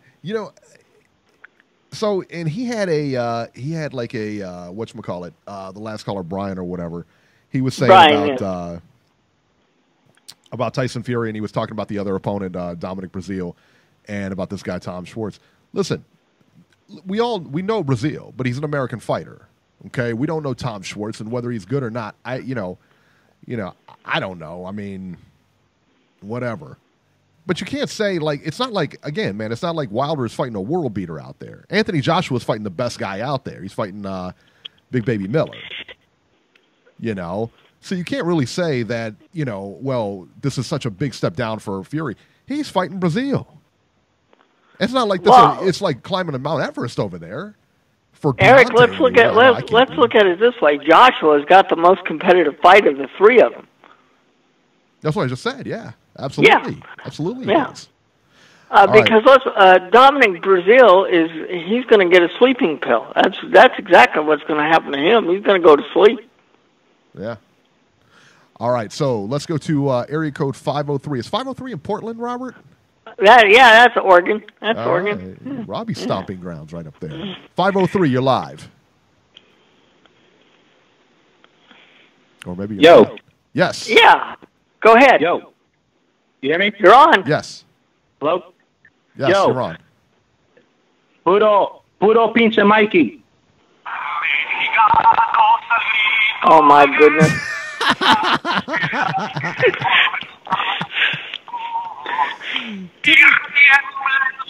Oh, look, he's playing Mexico Lindo. I love it. Hey, I love the Moxie. I love it. I can't go with the whole song, though. Oh, geez. You're not first and second. Is that all you called for? That's disappointing. I think he did. I think, we had he does that a couple of times. I think we've had that guy a couple of times on. Yeah. He always plays, talks about Mexican songs and everything like that. Yeah. Love it. Wow. Love it. Okay. All right. So, area code 901. Robert, where's that located? Memphis, Tennessee, if I'm not mistaken. Ah, okay. 901, you're live. What's going on? It's Dog Man. It's happy to call back in. Hey, Dog. Dog Man, what's happening? Oh, well, what's going on, man? It's good to talk to you guys, man. I hope I got my phone fixed. I hope you guys give me some time, by the way. Yeah, I just want to say a few things. They call me Mr. The Zone, by the way. I just want to throw that out there because they got the big money. And I would like to say that the Zone has the best roster in boxing right now. Just listen to the names. Let me give you a few. Let's start with Anthony Joshua, unified champion. He holds 4 belts, IBO, WBO, WBA, and IBF world champions. Okay. Also, we have Canelo Alvarez, the highest paid boxer in the world, $365 million. Okay. Let me throw out Hyman Munguia, 154-pound champion. Charlo been ducking that guy, just to let you know. Let's talk about Demetrius Andrade. Okay, he's a WBO middleweight champion. Charlo been ducking that guy for years, too. He been ducking him. He was on PBC. He called out Charlo at the press conference. Charlo, he been ducking, okay? And let's talk about Triple G, Gennady Golovkin. I mean, he's knocking out everything. Let's talk about him. He's one of the greatest champions of all time, one of the greatest middleweights of all time, Triple G. Let's talk about Sevin Farmer, lightweight champion. I could keep going. Where you want to, Usyk? Let's talk about Usyk, undisputed champion, moving up to heavyweight, by the way, on the Zone. Let's talk about Kell Brook, who kicked Sean Porter's ass. Let's talk about, he's a PBC fighter, by the way. Sean Porter, yeah, we kicked his ass, too. And I could keep going, brothers. I mean, we got Vladimir Klitschko. He's on the way, by the way. They are negotiations, the Zone in negotiations with Klitschko. I know you heard about the rumors. I thought I'd just bring it to the table. What about Devin Haney? Devin Haney talking to the Zone. He was at the fight watching Luke Campbell. Let's talk about Devin Haney, the hottest American prospect, the best American prospect. Devin Haney, 20 years old, the best prospect in the world. Eddie Hearn met up with him. He was at the Zone fight watching Sevin Farmer and Luke Campbell fight. And he said, Devin Haney said it out his own mouth. Devin Haney said he's going to fight Luke Campbell. And we all know Luke Campbell is a DAZN fighter. So let's talk about Devin Haney coming to the Zone, buddy. I put my boxing career on the line. If Devin Haney doesn't come to the Zone, I will never watch boxing again. That's how confident I am. That's how confident I am in the Zone. You feel me? Let's talk about Deontay Wilder for 1 second. I want to get off topic. Let's talk about Deontay Wilder, the most overrated heavyweight champion of all time. I want somebody in the room right now to name one champion Deontay Wilder has beat. One champion that he beat. Somebody name it. Yeah, it's simple. He hasn't beaten any champions. He beat Stavern. Stavern was a champion. Exactly. Well, that's right. Okay. Who did? I mean, he was a champion. He was a champion. Who did he beat, though? Who did Stavern beat for the championship? I'm just saying. Areola, right? I mean, nobody really recognized. He beat Areola, right? I'm just that belt. Who Areola was a champion? Who did he beat to win the championship? I'm just asking. They were fighting for, but I could be wrong. Maybe it was, Eric. Maybe it was a vacant title. Yeah. It was a vacant title. It was a vacant title, right? I believe so. I believe it was. But Deontay Wilder had. Look at his resume. Who has he beat? He hasn't beat anybody. He fought Tyson Fury, and everybody said Tyson Fury won the fight. Everybody said it. I mean, Tyson Fury outboxed him. Paul Malignaggi said it. Floyd Mayweather said it. Andre he did. He won that fight, but the judges didn't give it to him. So But that's not fair. That's why boxing is hurting right now. Okay, but let me just say, Deontay Wilder is the most overrated heavyweight champion in history. And I'm a DAZN fan. I'm happy DAZN didn't sign him to the $120 million. I'm happy because I don't think he deserves it. Who has he beat to deserve this money? I'd rather give that money to Devin Haney or Earl Spence, a great fighter, a true champion. Deontay Wilder, he's a bum. We all seen Luis Ortiz outclass him for 10 rounds. We all seen Luis Ortiz fuck him up. We all seen that before he landed a lucky punch. What about when he was in the Olympics, when he got knocked out with headgear on? What about Deontay Wilder getting knocked out cold? Why nobody talks about that? Do you think it's fair to call him overrated, though? I mean, really? I mean, yes, sir. Yeah, I believe so. Who has he beat? 40-0, 39 knockouts. All right, and on his resume, you who got did Louis he beat? Ortiz, 40-0. Who did he beat? Severn, Louis Ortiz, and Tyson Fury now. And then he's going to add Dominic Breazeale. And you can't really throw shade at Dominic Breazeale because that's the one Anthony Joshua fought. You know, and yeah, we know Breazeale from because of Anthony Joshua knocked him out, and Anthony Joshua is the best heavyweight in the world. That's the only reason we know Severn. Well, I agree with that. But I think it's kind of short-sighted to call him, overrated or overhyped or a hype job at this point. I mean, and to say he landed a lucky punch, I mean, he's landed 39 of those lucky punches, and that's a lot. You know, because hey, normally when he hits you, the guy, most of them go to sleep. Yeah, but he doesn't have any tech. He's not like Lennox Lewis. He's nowhere near a Lennox Lewis type of fighter. He's nowhere near that. Absolutely not. No, he's not. He's not a technical guy. He's not. If you're tuning in to watch a technical fight, you're not tuning in to see Wilder. He's not that good. I mean, I've seen Deontay Wilder get rocked. I've seen him get hurt plenty of times on Showtime, fighting bums. I've seen it. Plenty of guys, no-name guys, just was hurting him. And he's not good. I mean, I don't know what to say. Man. Look, I agree. You know he may be a weak champion. He's not that good. He may be a weak champion, but until somebody can go in there and actually win a fight against him, we can't really complain. Yeah, I think Dillian White will knock him out. Well, the fight has to happen in order for that to take place. And I'll tell you what, Dillian White has a chance to fight him.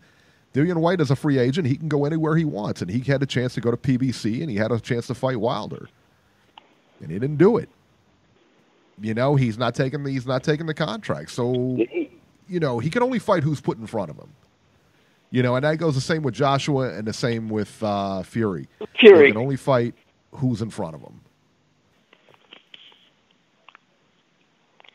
Yeah, man, but it was good to call in, but I want you guys to talk about Devin Haney, please. If you guys could talk about Devin Haney and he's very good, man. He's very good. Because that could be a topic. I want you guys to talk about that, please. Devin Haney to DAZN. Please deliver that for Dogman. But it's good to talk to you guys, and I'll call you soon. I'll call back. Okay, soon. see ya. Thanks a lot, Dogman. And that is a good topic, and that's a big rumor too. Is that Devin Haney is going to go to DAZN, and I do think that will happen. It's going to happen. Yeah, no question about that. I think that's going to happen. I think that's a good move for Devin Haney, honestly. I know he's a very good fighter, man. Now, see, that's a perfect match made in heaven. Devin Haney going into DAZN. Yes. Yeah. Because he's not getting any play where he's at right now. So the zone would be great for him. Absolutely. No, Showtime decided to put him on Showbox a little too late. They should have done it sooner and developed him more. Yeah. I think DAZN will be a good place for him. Yeah. Yeah, he's good, man. But as far as and I do disagree with him with the I do disagree with him as far as Wilder being a hype job and stuff. Listen, Wilder is definitely a vulnerable guy. There's no question about it. You don't know how he's going to handle a big punch. You don't know how he's going to handle, I mean, and again, when he gets in there with a technician, how is he going to, who knows? I mean, he is very vulnerable. I thought he lost the Fury fight by a wide margin. I thought that Gerald Washington was outboxing him. Arthur Spiltzka was outboxing him. I thought Louis Ortiz was outboxing him. But they all suffered like the same fate, with the exception of Fury, and they were knocked out. I mean, you got a guy here who's got 39 knockouts. That's a lot of lucky punches to throw. You know what I mean? They're not, and let's face it, Eric, they're not all lucky. I don't think any of them. Lucky. I don't think any of. Do you believe in a lucky punch? Do you believe in that? No. No, not really. No. I don't believe in a lucky punch either. No. I mean, listen, that's like saying the Marquez punch was a lucky punch. They go over this stuff in training. They've thrown punches for years. This is training day in and day out, over repetition all the time. There's, listen, a lucky punch doesn't exist. It just doesn't. They're trained to throw punches. That's what they do, So I think, that was a valid argument prior to him fighting the bigger names, like right after he beat Stavern the first time. That might have been a valid argument. At this point, I don't think it's a valid argument anymore. I don't think you can call him a hype. I mean, the last two fights were tough fights, so. They were very tough fights. Very tough fights. You could say what you want about the guy, but to be dangerous that late in a fight when you're being outboxed and you're losing, that says a lot about a guy's character too, man. Absolutely. A lot of guys are packing in. Yep. A lot of guys are packing. Look, like, no disrespect, but look at Roberto Duran when he was getting outboxed by Leonard. He didn't want to do it anymore. He was, he felt like he couldn't do it anymore. He just didn't want to do it. That's why he said no mas. Cramps, Beeb. Come on. No mas. Eric, please. In the 8th round, he said no mas, man. No more. I'm done. Hit that super chat. Like button. Hit that super chat. Like button. Sogo, salute. King Kali, salute. Coach Big C, salute. Raphael Dawkins, salute. Tone, salute. Carlton Palmer, salute. And Dale from Chi-Town, salute. There you go. King Kali, salute. Raphael Dawkins Combo Radio, salute. Smash that like button. Carlton Palmer, I guess salute. Oh, how dare you? How dare you? Show him some respect, son. Dale Chi-Town, salute. Man, hit that fucking like button. There you go. That's right. Tell him, Robbie. Hit it, baby. Tell him. All right. 443. You're live. Oh, that sounds like Coach. Is this Coach Big? What's going on, fellas? How are y'all doing, Coach man? Big Hey, we're good, man. We're good. Coach and we know this is going to be entertaining. Drop some knowledge, Coach Big C. Drop some knowledge. Just drop a little knowledge in the chat. You know what I mean? Sending some emails real quick. It's amazing to me. Like, people just slay me, man. Like, it's really funny.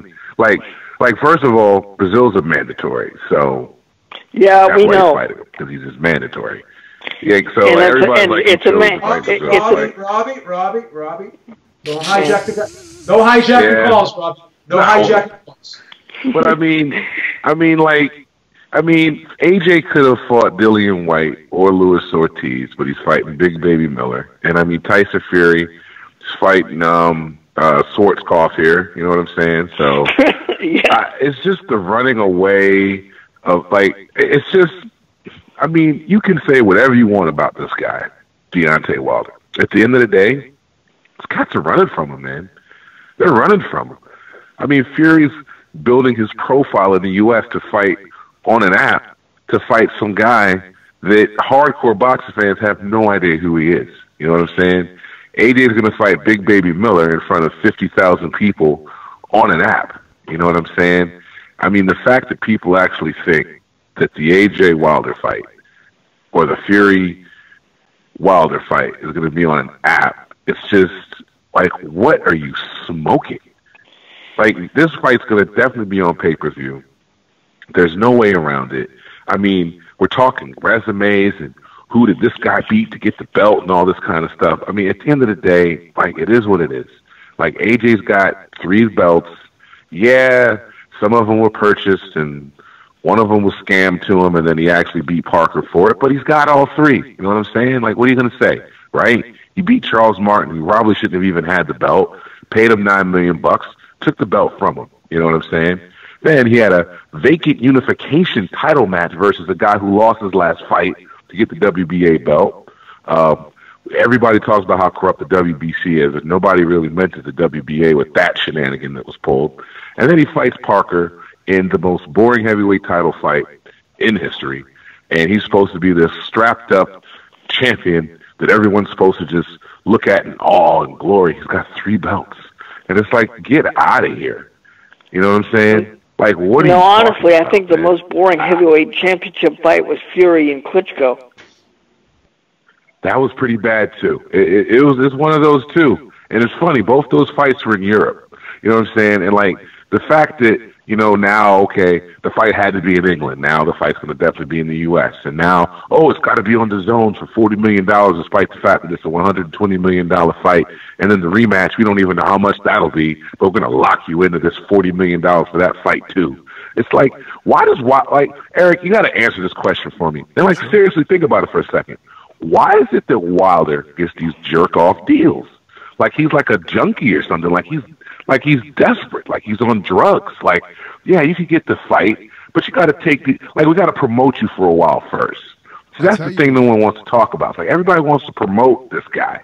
Well, I'll tell you what. That's what it is at the end of the day. $100 million is a jerk-off deal, then you can give me a jerk-off deal any day, man. I tell you what. Well, I'm just saying, Eric, man, if me and you were doing business, but I'm just saying, man, listen to me, man. If there's 250 to be made and I'm offering you 100, I mean, come on. You don't know. Number you know one, what I'm saying? Like, everybody's saying this. Everybody's saying, it's a $120 million fight, blah, blah, blah. You know that if it's a $120 million fight, the fighters don't get they don't just split $120 million. Eric. Expenses. I know they don't. I see you looking at me. I see you looking at me out of the corner of my eye. What? Eric. What? Hey. 1.2 million pay-per-view buys. 1 million at the least, times 85. UK pay-per-view. Television rights. What did you think? Let me ask you this. Before let's slow down a minute. Before we go to the $1.2 million buys or whatever it is, how many pay-per-views did you think Garcia was going to sell? Spence Garcia. I said 300,000. Yeah. Promotion on Fox. That's good nowadays. Like I said 300,000. You don't know. Eric, come on, man. This fight is gigantic. Stop How do you know it. It's gigantic? According to who? Let's get down to brass tacks. Everybody wants to see it. The whole world Everybody in our chat. Everybody wants to see the fight, bro. Okay. Let's get down to brass tacks here, though. Let's get down to brass tacks. Oh my God! How many people in the U.S. know Joshua? How many people? Only those of us that are hardcore. How many people know Wilder? Well, they know him because of Wilder, bro. They know Wilder. You gotta understand, they're not going to make any real money without Wilder. Eric, everybody knows. That's the point, Eric. We gotta stop. We gotta stop with this. Nobody knows Wilder stuff. Come on, man. Enough. No, we don't. Yeah, because Eric, that's the point. But see, Eric, you're making the point right there, man. Eric, they can't make the money without Deontay Wilder attached to the fight, bro. It's not possible. If that's like the all case, that money, look. Here's the thing that you just had that the fans over there, they just can't admit it. And I mean, hey, look, I understand you're from the UK, you're from Europe, you don't want to admit it, but these are just facts, man. That's minor league over there compared to America, bro. Okay, Texas is bigger than the UK, both as an economy and with people and square mileage, bro. Like, come on, man. Like, there's money here to be spent and made. You know what I'm saying? That's why he's over here now, fighting and promoting fights, because the money's here. You know what I'm saying? Like, they can't, like, you're going to offer somebody, instead of just saying, hey, look, we're going to just, here's where we think we can make money at. Let's just split it down the middle and just, hey, let's have the fight. Instead of doing that, they're going to say, you know what, we're going to offer you this and be dishonest. Gotta be honest here. Like, look at this guy. Like everybody's just saying how they're trying to make the fight, but he keeps calling the guy Shirley Winkle. Like, they don't want to make the fight, bro. They don't want to fight this year, man. Like, they don't want the fight.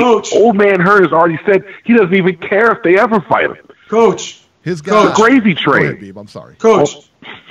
What contract? What contract did Anthony Joshua sign that's going to ensure that the fight's going to take place? So why? So anybody answer me this question. What fight ever takes place with only one person signing a contract and not the other guy signing a contract? How is that possible? You're going to negotiate. Exactly. Both of these guys got fights already, and you're going to negotiate the next 3 fights. This is the biggest fight in boxing, and it's hard enough negotiating this fight, and you want to negotiate 3 fights at the same fucking time? Stop the bullshit. It's a scam, Stop bro. the fucking not bullshit. Serious. It's not serious. They don't want the fight, man.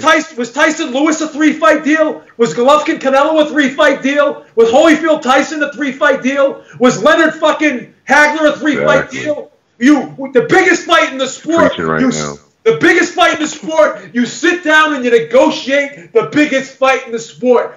Enough with the fucking shenanigans. 3-fight deals. What contract did Anthony Joshua? What contract did Anthony Joshua sign that would friggin' commit him to fighting Wilder? I'll answer that question. He signed nothing. He signed nothing. So why should the other guy puts his name on a fucking contract and the other guy doesn't? That doesn't mean the fight's gonna happen. You have to give. There's no assurances the fight's gonna happen without the other guy's name on the contract. It's just fact. No. Well, Dale from Chi-Town, real quick. Dale from Chi-Town, thank you so much, my man. Yeah. What they've all done here. Right now. There's no way this fight does not do 1 million pay-per-view buys. It's impossible. It's fucking impossible. Yeah, I don't care. Hey, I would bet my life. It's fucking impossible. It's impossible. Given your track record on bets, I wouldn't take any. And they could get 100 out. They could get 100 for it. Buddy, you are 10. You bet on Coach, you're absolutely right. They could.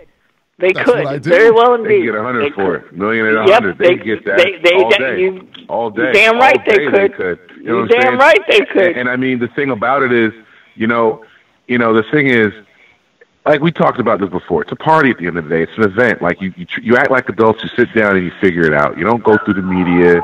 You don't do all this talking. You don't negotiate the rematch before you get the first fight done.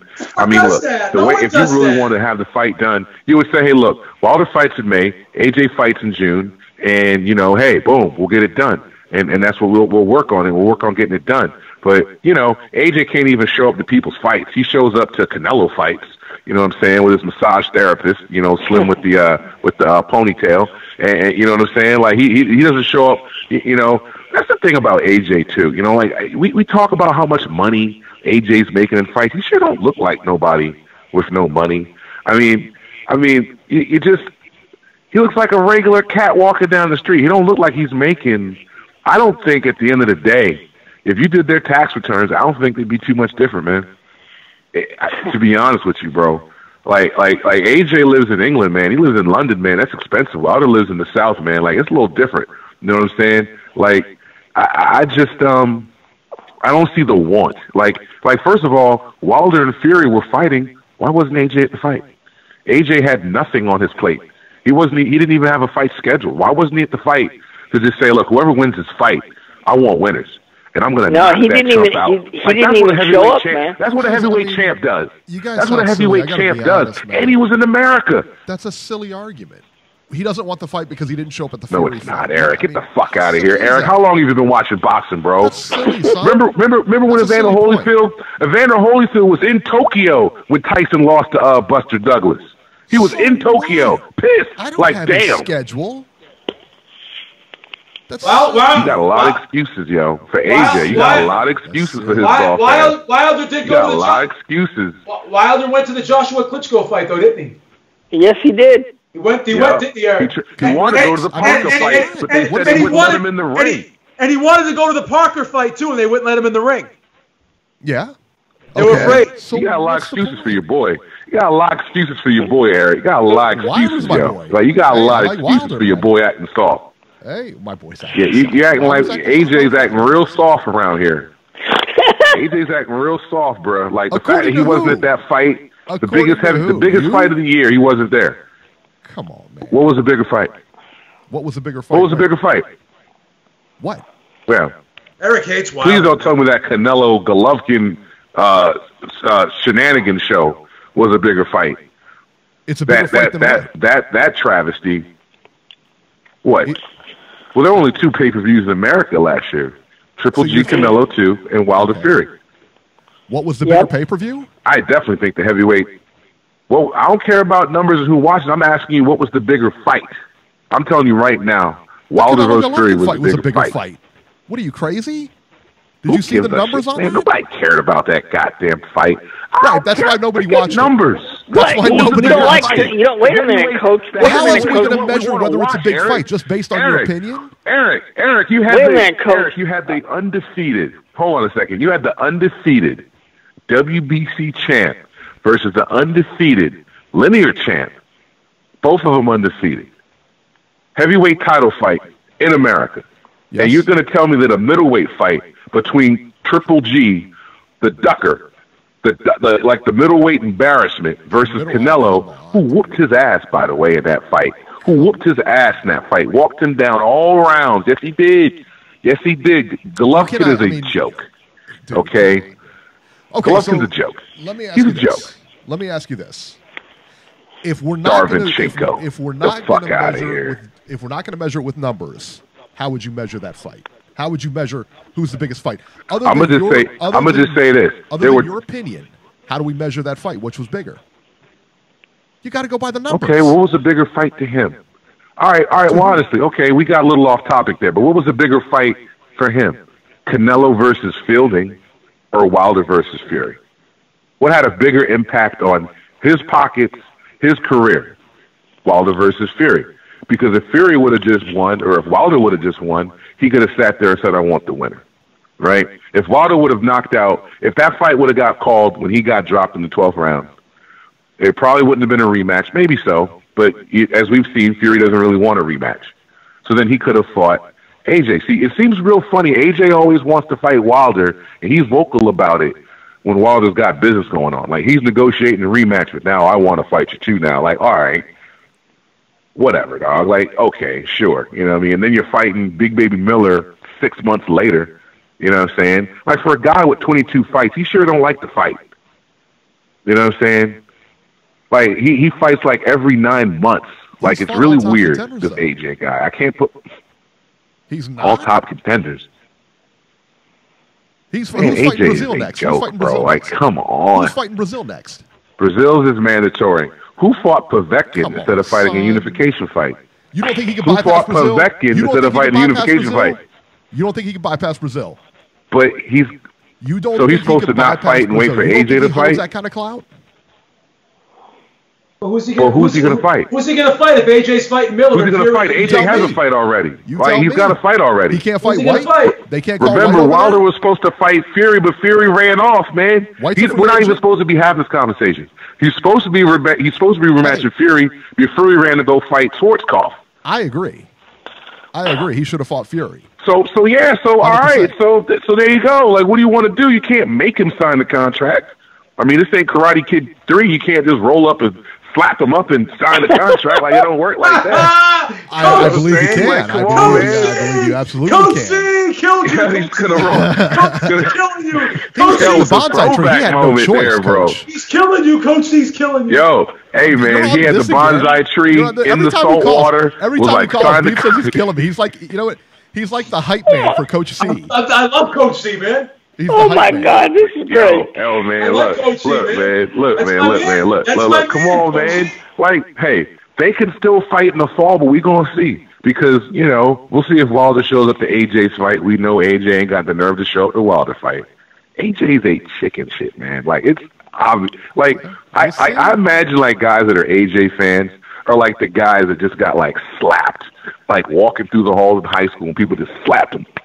They were just like, you stop playing around. Like, come on, bro. Like, come on, bro. Let me ask you this. Like, he got handed. Like, you can see that he's like the guy from like the private school who was supposedly from the hood. Who's like, you know, the private school kids are like, AJ. Look at Coach C. Coach C's teaching. But aren't you basing that basically on the way he speaks, though? AJ is a joke, yo. Coach C is a good fighter, but like, come on, man. That's not fair. Listen to Coach C. He's teaching. Come on, man. Come on, man. He was on the radio admitting he's scared to lose, man. Like, what heavyweight fighter does that, man? Like, come on, man. Everybody said the same thing about Lennox Lewis, talking about you scared to lose. But let me ask you a question, Coach C. Could Anthony Joshua I tell you what, Lennox never ran from no smoke. Could Anthony Joshua fight anybody next that would satisfy? Hey, I'll be honest with you. No. After he fights Big Baby Miller, if he doesn't fight Wilder, Fury, or Luis Ortiz, I mean, it's just the chicken shit continues from this cat, man. Like, it's just a joke, bro. Like, come on, man. Like, he don't want to fight nobody that can fight. I mean, Povetkin? Takam? Parker? What Wilder was now we fight see Povetkin? Parker really wasn't shit. Too? Yeah, that was like 3 years ago, though. So? 3 years ago and 3 failed drug tests later. How long ago was the Brazil fight? Well, Coach, the Brazil fight? Coach, I'm glad that you put Ortiz into it, but frankly, after his last performance, I don't know if he can handle another heavyweight shot. Please, Robbie, please. Well, he looks like he's maybe slipping. AJ will fight him now. Maybe maybe AJ will fight him now. He did look a little slow. He looked like his reflexes starting to wane a little bit. I think that guy kind of came a little more in game than he expected, to be fair. Like, cause I think he came in a little more game. And he threw a right hand that whizzed past his face. He just said, you know what, let me just fall back, not mess this up, keep winning. Because if he loses, then that'll be an excuse not to fight him again. I mean, like, come on, look, man, we know how this works. You can't really lose at this point. You know what I mean? If Wilder loses his belt, nobody's going to ever try to fight him again. That's that.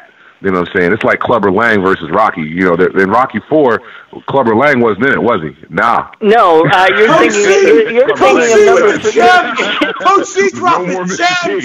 He's dropping gems. Yeah, you're thinking of number 3, man. You were thinking of number 3 when Mr. T was.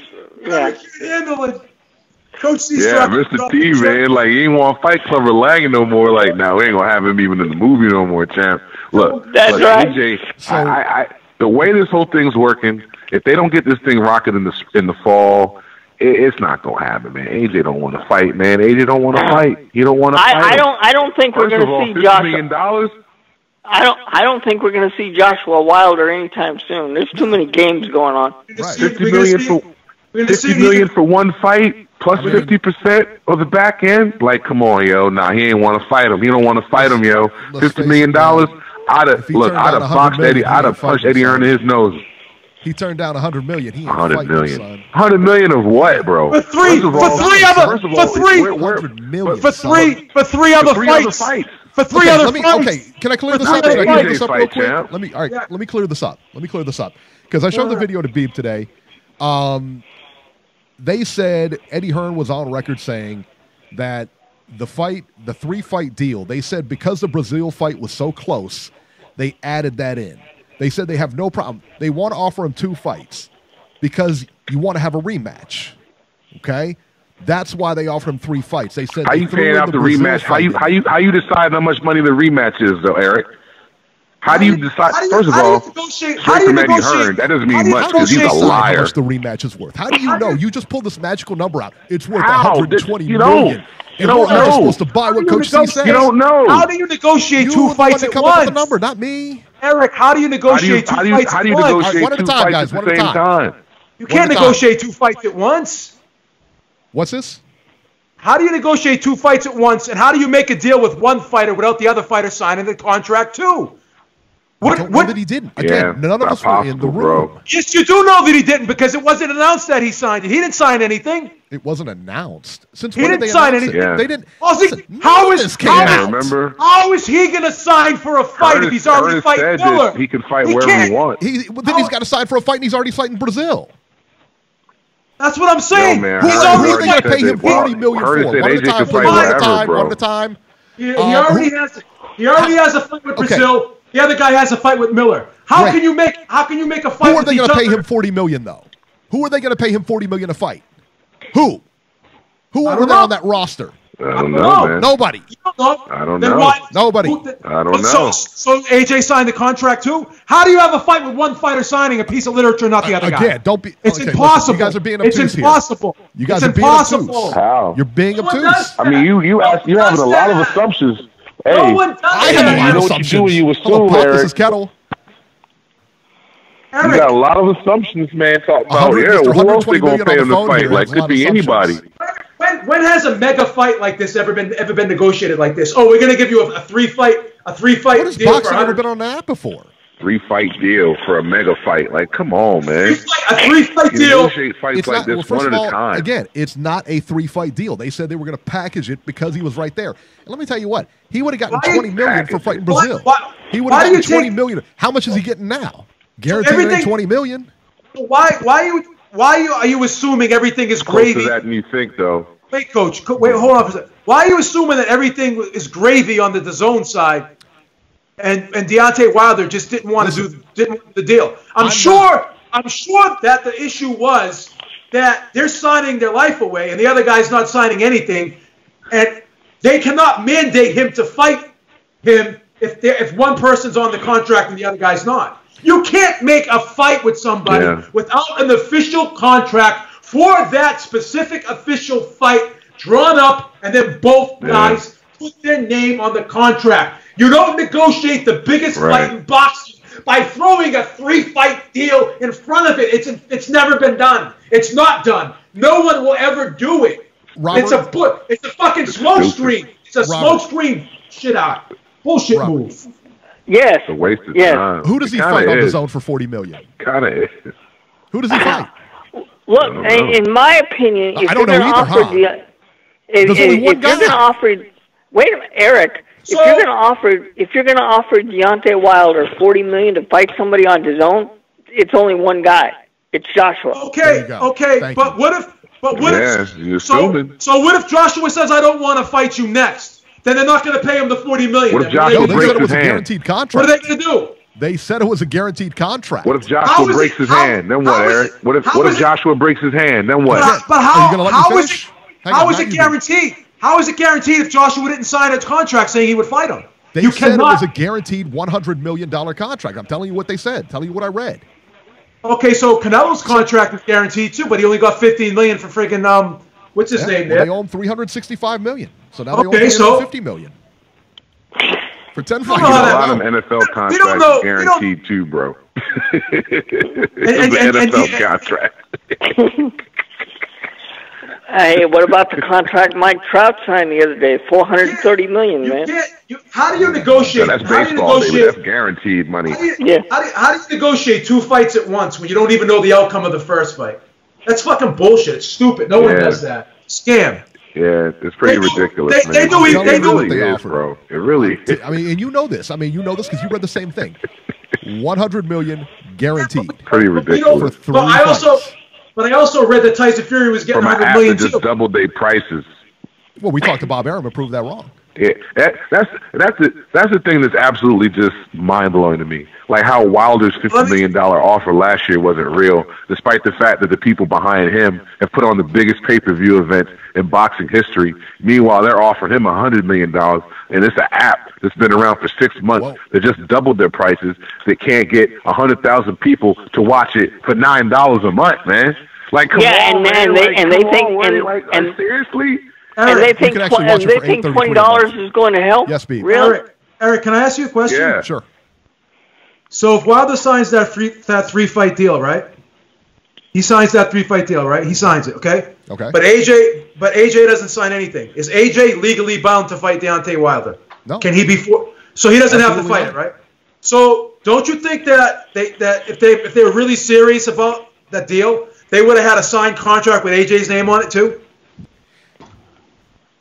It's $100 million. But you're not answering the question. If they were serious about the deal, you're thinking about the money, man. You're not thinking about the fight, man. Not necessarily. So then the AJ fight technically was not guaranteed because it wasn't put in writing.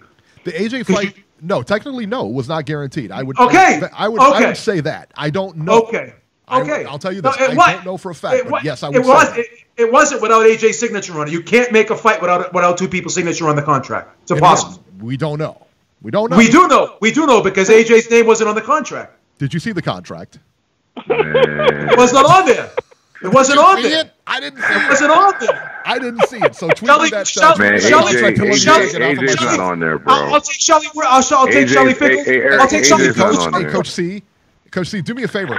Send me that $120 million that you read that the fight was worth. Okay, or was that a number you just pulled out too? Hey, man. Nah, man, Richard Schaefer said that. And Richard Schaefer, he's done more pay-per-view events than everybody on this phone right now. And Richard Schaefer said he ran the numbers himself, and he says 120 million, 140 million conservatively. Does Richard Schaefer, is he involved with Deontay Wilder? You know, Richard. He was. Is he now? Nope. He was. Nah, he's not anymore. Nah, he promotes Joe Joyce. Right. Nah, he promotes Joe Joyce and he promotes Mikey Garcia. I'm just saying, he's done more pay-per-view events than everybody on this phone combined times 5. So Eric, you know what I'm saying? Like, he actually does boxing. So I got to get this straight now. I just got to get this straight now. so fights can get made. So fights can get made with only one signature on the contract now. That's all I need to know. Only one fighter. Yeah. So guess what? We can buy. I can buy a house. I can buy a house right now. I'm gonna buy a house. Goodness. I'm gonna buy a house, Coach C. Guess what? I don't have to sign. I don't have to sign the bank. I don't have to sign the bank loan. I'll go to the bank tomorrow. I'm gonna go to the bank tomorrow. Buying this house. This is my loan. I'm gonna shake your hand, but I guarantee you, I'm gonna pay. It's a bad investment, Beeb. I hate to say it. It's kind of like those scams in the email. It's like, hey, I'm a prince. I'm gonna wire you $300,000. All I need is your checking account routing number, and I'll send it to you. Like, what?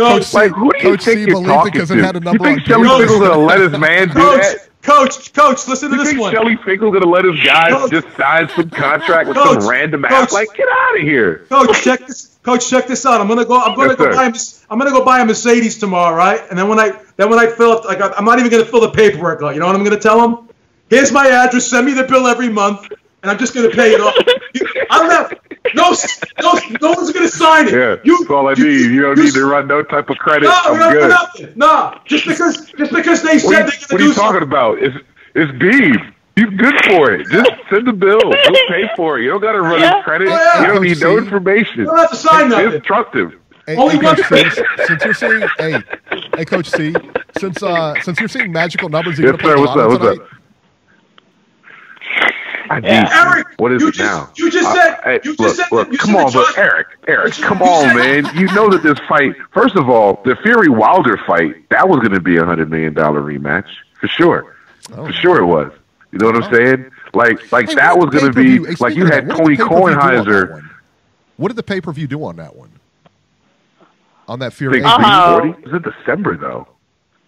We don't know. I just know it wasn't a crappy month for pay-per-view though. It really was. You don't put a pay-per-view in December. Well, I tell you what, if it would have been like August, but if it would have been in like August, then what would it have done? And if it had been in like Vegas, you know, it's a totally different deal. I just don't know how you can guarantee a fight with someone if the other person didn't sign the contract. He's still on that. And Eddie Hearn's fighter. He's Eddie Hearn's fighter, the lightest promoter in history, yo. I just don't understand how that's possible. I just can't fathom it. He was like a dog with a bone. Man, Eddie Hearn be arguing with his own boxers about the contract. Eddie Hearn's own boxers be like, Billy White's like, come on, Eddie, you know that contract was bullshit. Like, yo, your own man saying this about your contract, bro. Your own guy is saying, yo, you sent me this raggedy contract. You know it was bullshit, Eddie. Like, send it on camera. Like, yo, what are you sending me? Like, how are you going to send me a contract where I'm the B-side if I lose, I'm the B-side in the first fight, and I'm the B-side if I win in the rematch? I don't know. I got a lot of tea in China. I got a lot of tea in China that I can tell you. This is too much fun, man. Eric, you're making me nervous. He's making me nervous. Hey, Beeb, here's the thing, right? Here's the thing. We're going to play basketball. You know what I'm saying? We're going to play basketball for $50. And if you win, you know what I'm going to do? I'm going to give you the opportunity to let me win $50 back from you. But if I win, you know what I'm saying, you got to pay me back double. That's the deal. Because I'm the A side. We're on my court. You know what I'm saying? I got 3 belts. You only got 1. You know what I'm saying? Like, get out of here. Who's this guy? Like, either AJ is wildly scared, which might be possible, or he's insanely greedy and just doesn't see the big picture, man. Like, fights like this, like, you need to win this fight. If you want it, like, all the money you're going to make now, You're going to get the glory and the shine after your boxing career is over. You know why Evander Holyfield, despite the fact that he might have blown a lot of the money he made as a boxer, you know why he's still going to be good? Because Evander Holyfield was a tough-ass warrior. You can always get him to sell some steaks or a grill or anything, bro. Anything. Well, he's a beast, bro. Like he's a gladiator, bro. And now he's a boxing promoter, so you know.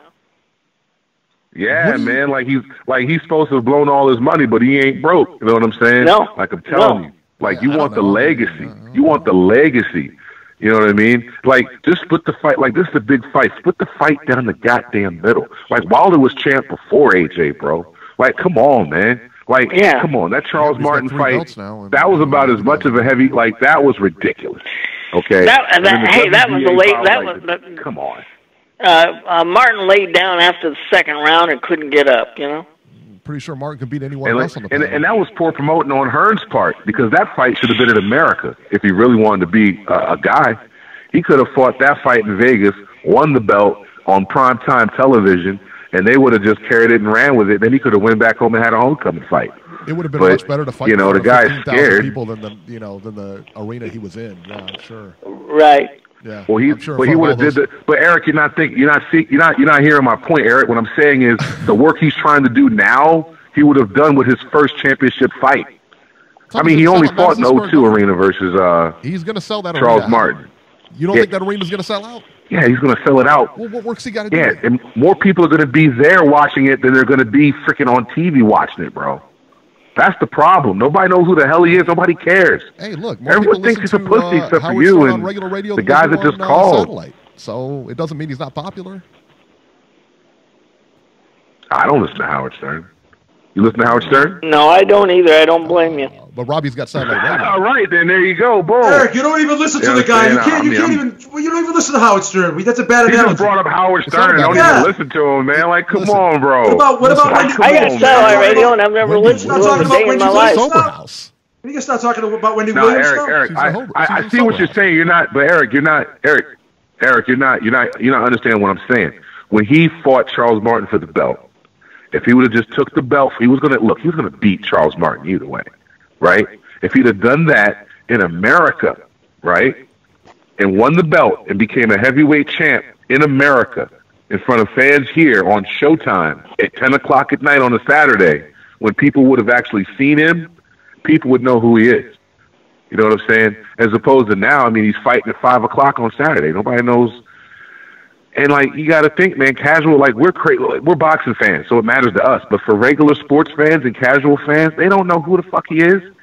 I'm in Maryland, the home of Under Armour. You don't see nothing of Anthony Joshua. He's an Under Armour athlete, right? Mm-hmm. You see Michael Phelps posters up. You don't see Anthony Joshua. He's not a factor. Isn't Michael He's a Phelps factor from for Baltimore? boxing fans. Isn't Michael Phelps Michael from Phelps Baltimore? is from Baltimore. He's also... Yes, he is. Don't you think you would probably see Michael Phelps over Anthony Joshua in Baltimore? I mean, you don't see anything. I don't live in Baltimore. That's a crazy point. I don't live in Baltimore though. Doesn't I live matter. in Maryland. He's from Maryland. You got more people. Where in Maryland you're at? Hey man, more people in this country know Melo Trimble for playing basketball at the University of Maryland for Under Armour as opposed to Anthony Joshua, bro. Like nobody, like we know him. The people in this chat. I'm not talking about Maryland. I'm talking about across the country. Across the country, man. Across the country. Like, no one thinks about Anthony Joshua, man. Oh, this conversation's all over the place, man. We're talking about freaking... It's going all over the place, man. But look, we're going through the forest of the trees, man. Anthony Joshua's not popular. No one knows who he is, bro. No one knows who he is, bro. Nobody knows who he is. You know what I'm saying? Like, come on, man. But he's an Under Armour athlete, though. Like, they're supposed to be paying him money to be a sponsored athlete, right? Right. You know what I mean? Like, there are other like Steph Curry posters are everywhere. Does Steph Curry play in Maryland? Little Steph. All I'm gonna say is this. So I'm saying, like, come on, man. Coach, go ahead, Beeb. All I'm gonna say is this. What's his name on the contract? We want this fight to be as big as it can be. We're not gonna downplay either man from now on. We gotta pump both of them up. We gotta make this fight big, Coach. I could dig it. I could dig it. I just wish the one Coach, guy wasn't scared, the other guy was just fighting. Listen, man, I love your calls. I love when you call, but we got to get going. Hey, this is great. Coach, See you later, Coach. Coach, do me a favor. Go a little easier on Eric next time. You kill him. Wow, what a call, man! What a call! I need Eric. He's a good host. I need him. Don't kill him. What a call! I love ripping Coach, man. That's fun. I love giving it to him, boy. I feel bad for you, man. Coach, hey, what I loved it. I feel bad for Coach, son. Coach, hey, what I love though, he's a guy you could go back and forth with, and he doesn't take it. He doesn't take it personally. He's not like a lot of these guys.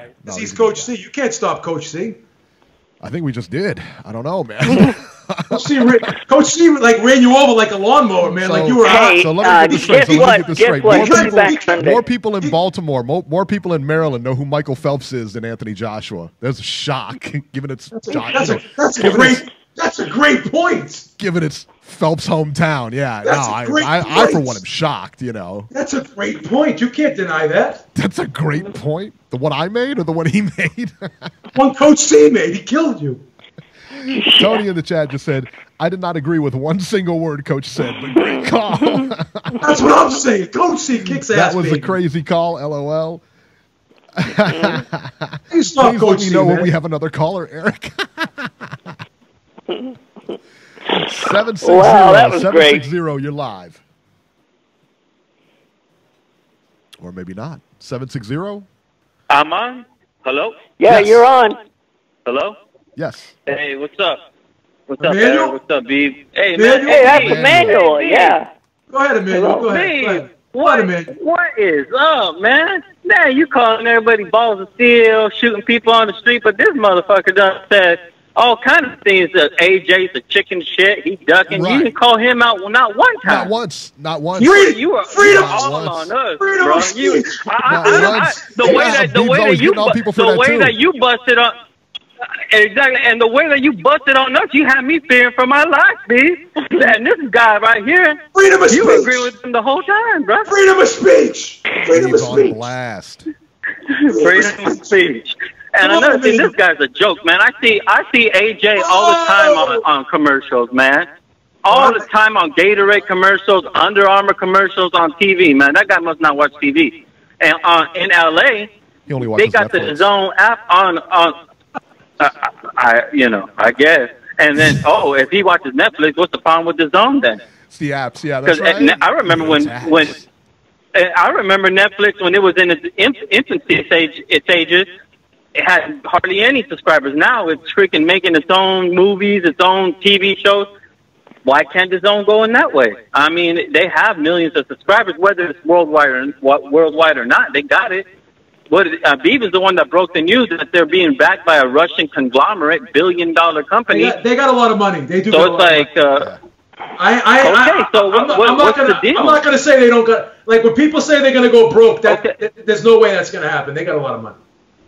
No, they know, and I'm pretty sure they know business 101, cash flow, how to keep a cash flow going. I'm pretty sure they know how to do that. I mean,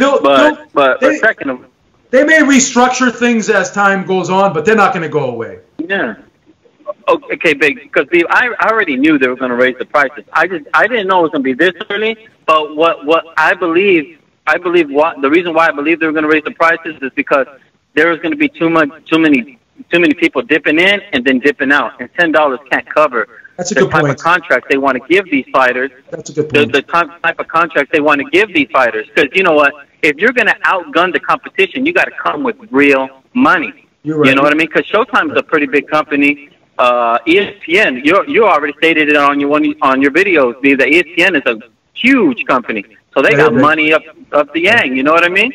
So the Zone has to increase their prices in order to make it competitive. So these people that just dip for $20 and dip back out, you know. So, but what they will do for loyal customers is give $100 for the whole year, which equates to about $833 a month.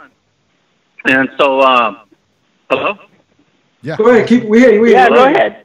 Oh, go ahead. Okay. Yeah, it was because I heard it beeping. I thought it was I was cutting off. But yeah, So you get, for being a loyal customer, you get it for $8.33, which is even cheaper now. So I think it's just a way for them to cover their ass. You know what I mean? And there's nothing wrong with that. If you're a businessman, you're an entrepreneur, that you should have. I mean, you should know. Hey, you know, we're gonna reward our loyal customers, but the people that want to dip in, they're gonna have to pay a little more. But it's still better than $85 to $100. The guy was saying that Wilder is the biggest pay-per-view. Listen, I don't care what that man said. 2 million people illegally streamed the Fury versus Wilder fight. 2 million. Only 325, or was it 375,000 people bought that pay-per-view? Emmanuel made that against us. Emmanuel, let me just. I hate interrupting, but let me just tell you one thing. Yeah. No, go ahead. The zone fights can still be pirated too. So that's going to be a problem across the board. That's going to be a problem across the board. No, you're right. But what the zone is trying to do is deter that. You know what I mean? $20 is not breaking your bank like $100 would. You know, or do $100 one time and you get the whole year. You get Canelo 2, maybe 3 times, Triple G. And remember, these guys might be around after the contract's up. So want to re-up them, you know, and in order to re-up them, you're going to have to outbid, you know, Showtime, you know, just like in baseball and just like in basketball, you're going to have to come with the money, just like Trout. You know what I mean? Trout wanted the money, he got the money, and there he went. He went with the team that paid him. You know, if another team would have came with $500 million, I don't care where it would have been, he would have went there. So all I'm trying to say is there's 2 narratives to every story. You know what I mean? It's like, that's the epitome of biasness. That's why a lot of people don't like that LGBT stuff, man. Because all you hear is just hatred towards one side. There it was, just right there, plain as day for you, and love and glamour for the other side. That's basically what it was. I don't call Wilder. I mean, if I have said I don't mean it. Wilder isn't a bum. He does have a lot of flaws in his game. I mean, but I don't feel like he's somebody after he loses to AJ. I really feel AJ will beat him. I give him a chance, but AJ will beat. I don't think you're really gonna hear about him anymore. I mean, if he was that popular, why does he make only $2 million a fight, $5 million a fight? $100 million, he should be. We don't know that. I mean, no, but it's been reported. It's been reported. He made like what was it, $2 million against that's not always accurate. You don't know what they're getting. You don't know what other money they're getting. What if they're being? No, I'm just going by what boxing scene. But what's being reported is being reported for a reason, because it helps them out with their taxes. Right, but it would be fair to say that he's not getting double that amount. Well, Chavez, when he fought Fonfora, it was reported he got $2 million, but then there was another check for 1.7 on the side. So, I mean, that's almost double, right? So then, okay, B, with your argument, then couldn't Wilder be getting something on the side other than the $100 million?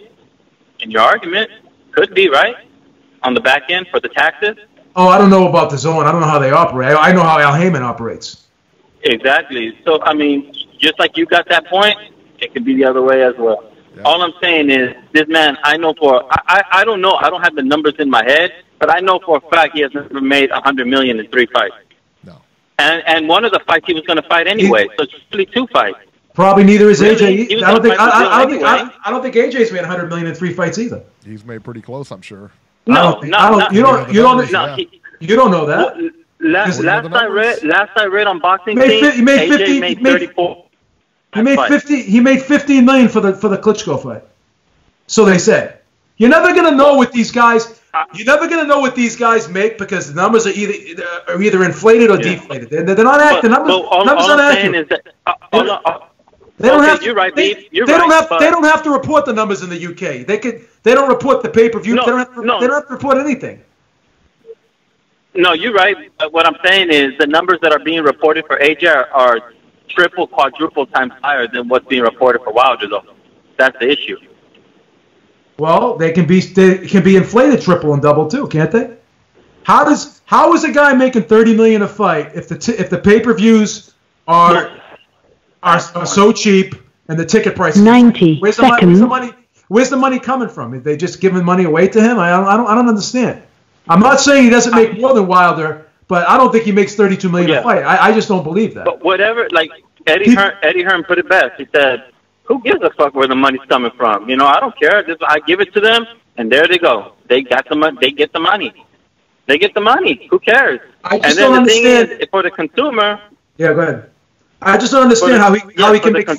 Oh yeah, go ahead. I just don't understand. Seconds. I don't understand how he can make $15 million for Klitschko, which was his biggest fight, and it was a record-breaking fight over there. And then he's making $32 million for the rest of his fights. It just doesn't make sense. Well, that's like saying that Floyd Mayweather, when he fought Oscar De La Hoya, I mean, look what he made there, and then look at his subsequent fights. Exactly. Okay, but that took a lot longer for him to get to that $100 million that he made with Pacquiao and Berto. That took him 5 years. That was 5 years.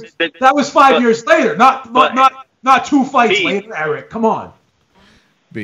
But when you loved the Klitschko fight, I remember hearing you. You loved the Klitschko fight. You loved it. You said that was a fight of the year, or at least you said it was a candidate of the fight of the year. It was a fight of the year. I remember you saying that. No, it was the fight of the year. 10 seconds. It was the fight of the year. It was. You know, so all I'm trying to say is that blew AJ up. It just totally took him to another level. It did. That Klitschko fight did for AJ what it didn't do for Fury, because Fury gave a boring fight. And AJ made it exciting. They boxed, he fell, he knocked Klitschko out, and then he did it in such an emphatic fashion. You know, the way the consumers ate it up, especially the casuals. They just ate that up. They love him. Why do I don't think Big Baby Miller is selling out the MG Madison Square Garden. It's AJ that's selling that. I'm pretty sure Miller is doing his part, but the majority is AJ. Because people are intrigued with him because he's a big puncher, he fights, and I don't know, maybe because girls think he's good looking. You know how that worked for Oscar? Yeah. You know, so I mean, could be that. You know, I don't know. You know, also about Wilder is okay. If AJ's a bigger name, let's say he gets 60, Wilder gets 40. Eric B, Robbie, is that a big deal? Is that such a big deal? Because if you beat him, then you could, you know, Wilder's not. If Wilder was to beat him, I'm pretty sure he can make an argument to where he should get, you know, restructure that contract. You know, he maybe it's a clause in there saying if you beat, we don't know, but I'm pretty sure if he was to beat AJ, he wouldn't make the same. I'm pretty sure they would restructure it. If he just totally destroys AJ, there probably wouldn't even be a third fight. They would probably put him against somebody else and give him $40 million. I'm pretty sure it would be something like that. I don't know, man. I just don't. I don't know how a fight can get made with only one signature. That's all I'm saying. This is becoming like on the hamster wheel. Same subject and no solution. No, it is. It is. You know what? I'm curious though. Sure. I hate to talk about the numbers all the time, but since AJ is fighting in New York now, I wonder what numbers are going to be reported to the New York State Athletic Commission for the purses for that fight. Well, you know what? That'll be an interesting thing to find out. I suspect $32 million is not going to be reported to the New York State Athletic Commission. You know why? Because they'll tax the shit out of it. So I'm sure they're not going to report $32 million to the New York State Athletic Commission. Yeah, I agree with that. Like Canelo, the 365. Yeah, you'll see. They're gonna TV Azteca. Yeah. TV Azteca in Mexico, he's getting a back end from that, and I'm pretty sure there's back end money with these networks. You know, so these fighters are going to get besides the $100 million. You know, like Joshua's going to get all the money from Sky. Yeah. I mean, it's possible. Or maybe they have a contract where, hey, he gets 90 or he gets 80 and Wilder get 20 off of that or whatever. Because because it all goes with popularity. You know what I mean? That's why Triple G for the first purse with Triple G and Canelo, it was it was more unbalanced. You know, more towards Canelo's side. But Triple G, being the warrior that he is, said, okay, you know what? Fuck it. I'll give it up this one because I know I'll beat him. It was a draw. Questionable, but it was a draw. They came back on the second end. He was able to get more money. Yep. So maybe Okay, maybe Wilder takes $100 million. It's not a sacrifice. That's generational. I know football, even basketball players don't make that in 3 fights. You're going to have one already about a year, maybe a year. No, nobody makes that kind of money in 1 year. No. I mean, so I don't understand what these individuals are talking about. I don't know, like some of these callers swear they've seen $1 million. They ain't never seen no $1 million. So how are they going to speak on $100 million? I don't know. It's like, I don't know either. It's like, dude, this is, that's why I use Duck as I don't really mean like, oh, this Wilder is a pussy or nothing like that. I just mean it as he's avoiding. I feel like you're avoiding because the boxers that I've seen coming up, Pernell Whitaker, De La Hoya, I know it's a different age, Chavez, all that. There wasn't much of this ring of go around and all this shit. It was presented, they took it, maybe the one or two come together, then the fight will get done, I just see like there's too much with Fury got $80 million from ESPN. $80 million, and we don't know was that for one fight? It can't be for one fight. It has to be for what, a year, 2 years, 3 years? Yeah. Does anybody know the stipulations of that? $80 million? I have no idea. No. Neither do I. But we do know Wilder 3 fights, which one is already would be knocked out already. $100 million. What I'm trying to say is, if you are one face, one name, one champ, one ridiculousness, then why didn't you take the fight? This is your opportunity. $100 million in your pocket, guaranteed. I'm pretty sure there's some back end somewhere. I'm pretty sure we won't find out until after. I'm pretty sure there's some bonuses in there, depending how the fight does, the amount of subscriptions that are given. And this is your opportunity to be unified. Unified, man. Damn it, isn't that every boxer's dream is to be unified world champion? I mean, I guess belts don't mean shit, I guess. If it's about the money. To me, it's like, why would you want to charge your fans $85 to $100, man? Why? And I'm not a big. I mean, I did like Wilder, but when he pulled all this hokey dokey crap, man, it kind of just turned me off a little bit. But I actually bought the Fury in Wilder. All these guys that are pom-tom telling Wilder, I wonder if they actually bought the fight. Well, because I remember on some other bias channels I won't mention on your channel, they said, "Oh, I'm going to stream it. I ain't going to buy that." Straight up, that's what they said on their channel. I ain't going to call them out, but that's what they said. Yeah, they ain't going to buy the fight. They're going to stream it. That's a good point. That's a real good point. Yeah. I got good news. But I they got good news for you. PBC like all day long. I got good news for you, Emmanuel. Both sides are still talking, so don't be so negative. This fight could happen, but this fight still can happen. I want the fight to happen. They're still talking. I want the fight to happen because they're still talking. I feel like AJ. I feel like he's a great champion, man. You know what I mean? I feel like he's somebody that. Okay, look, AJ fought Dominic Brazil in his 17th fight. And I want to, if you were to put Wilder and make all the fights that AJ had, flip it around and have have Wilder fight AJ's level of competition at the time that AJ fought it, I guarantee you Wilder would have at least 2 losses. At least. If you guys are in disagreement, let me know. If you're in disagreement, if you're like 50-50, then okay. I would like to hear your point. Hear your guys' opinions on what I just stated.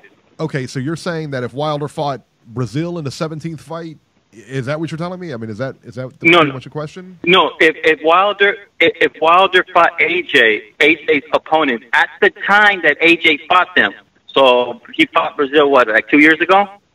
Yeah. Or a year and a half ago, something like that? So if Wilder fought Klitschko at the time Joshua fought him, if he fought Brazil, if he fought Dylan White at the time that and Dylan White gave AJ a hell of a fight. Yeah. But AJ just was the more durable, stronger boxer, He came out on top. But if Wilder did that, do you think Wilder right now would be undefeated? I don't know. It's a tough. It's possibly. Possibly. Possibly. Yeah, it's possible. It's possible. Yes. It's not out of the realm of possibility to say he would be, but there is a chance that he may not be. I mean, think about it. AJ was okay. AJ was very close to losing that Klitschko fight. So yeah, he was. True. And we've never seen him tested. I mean, like that. And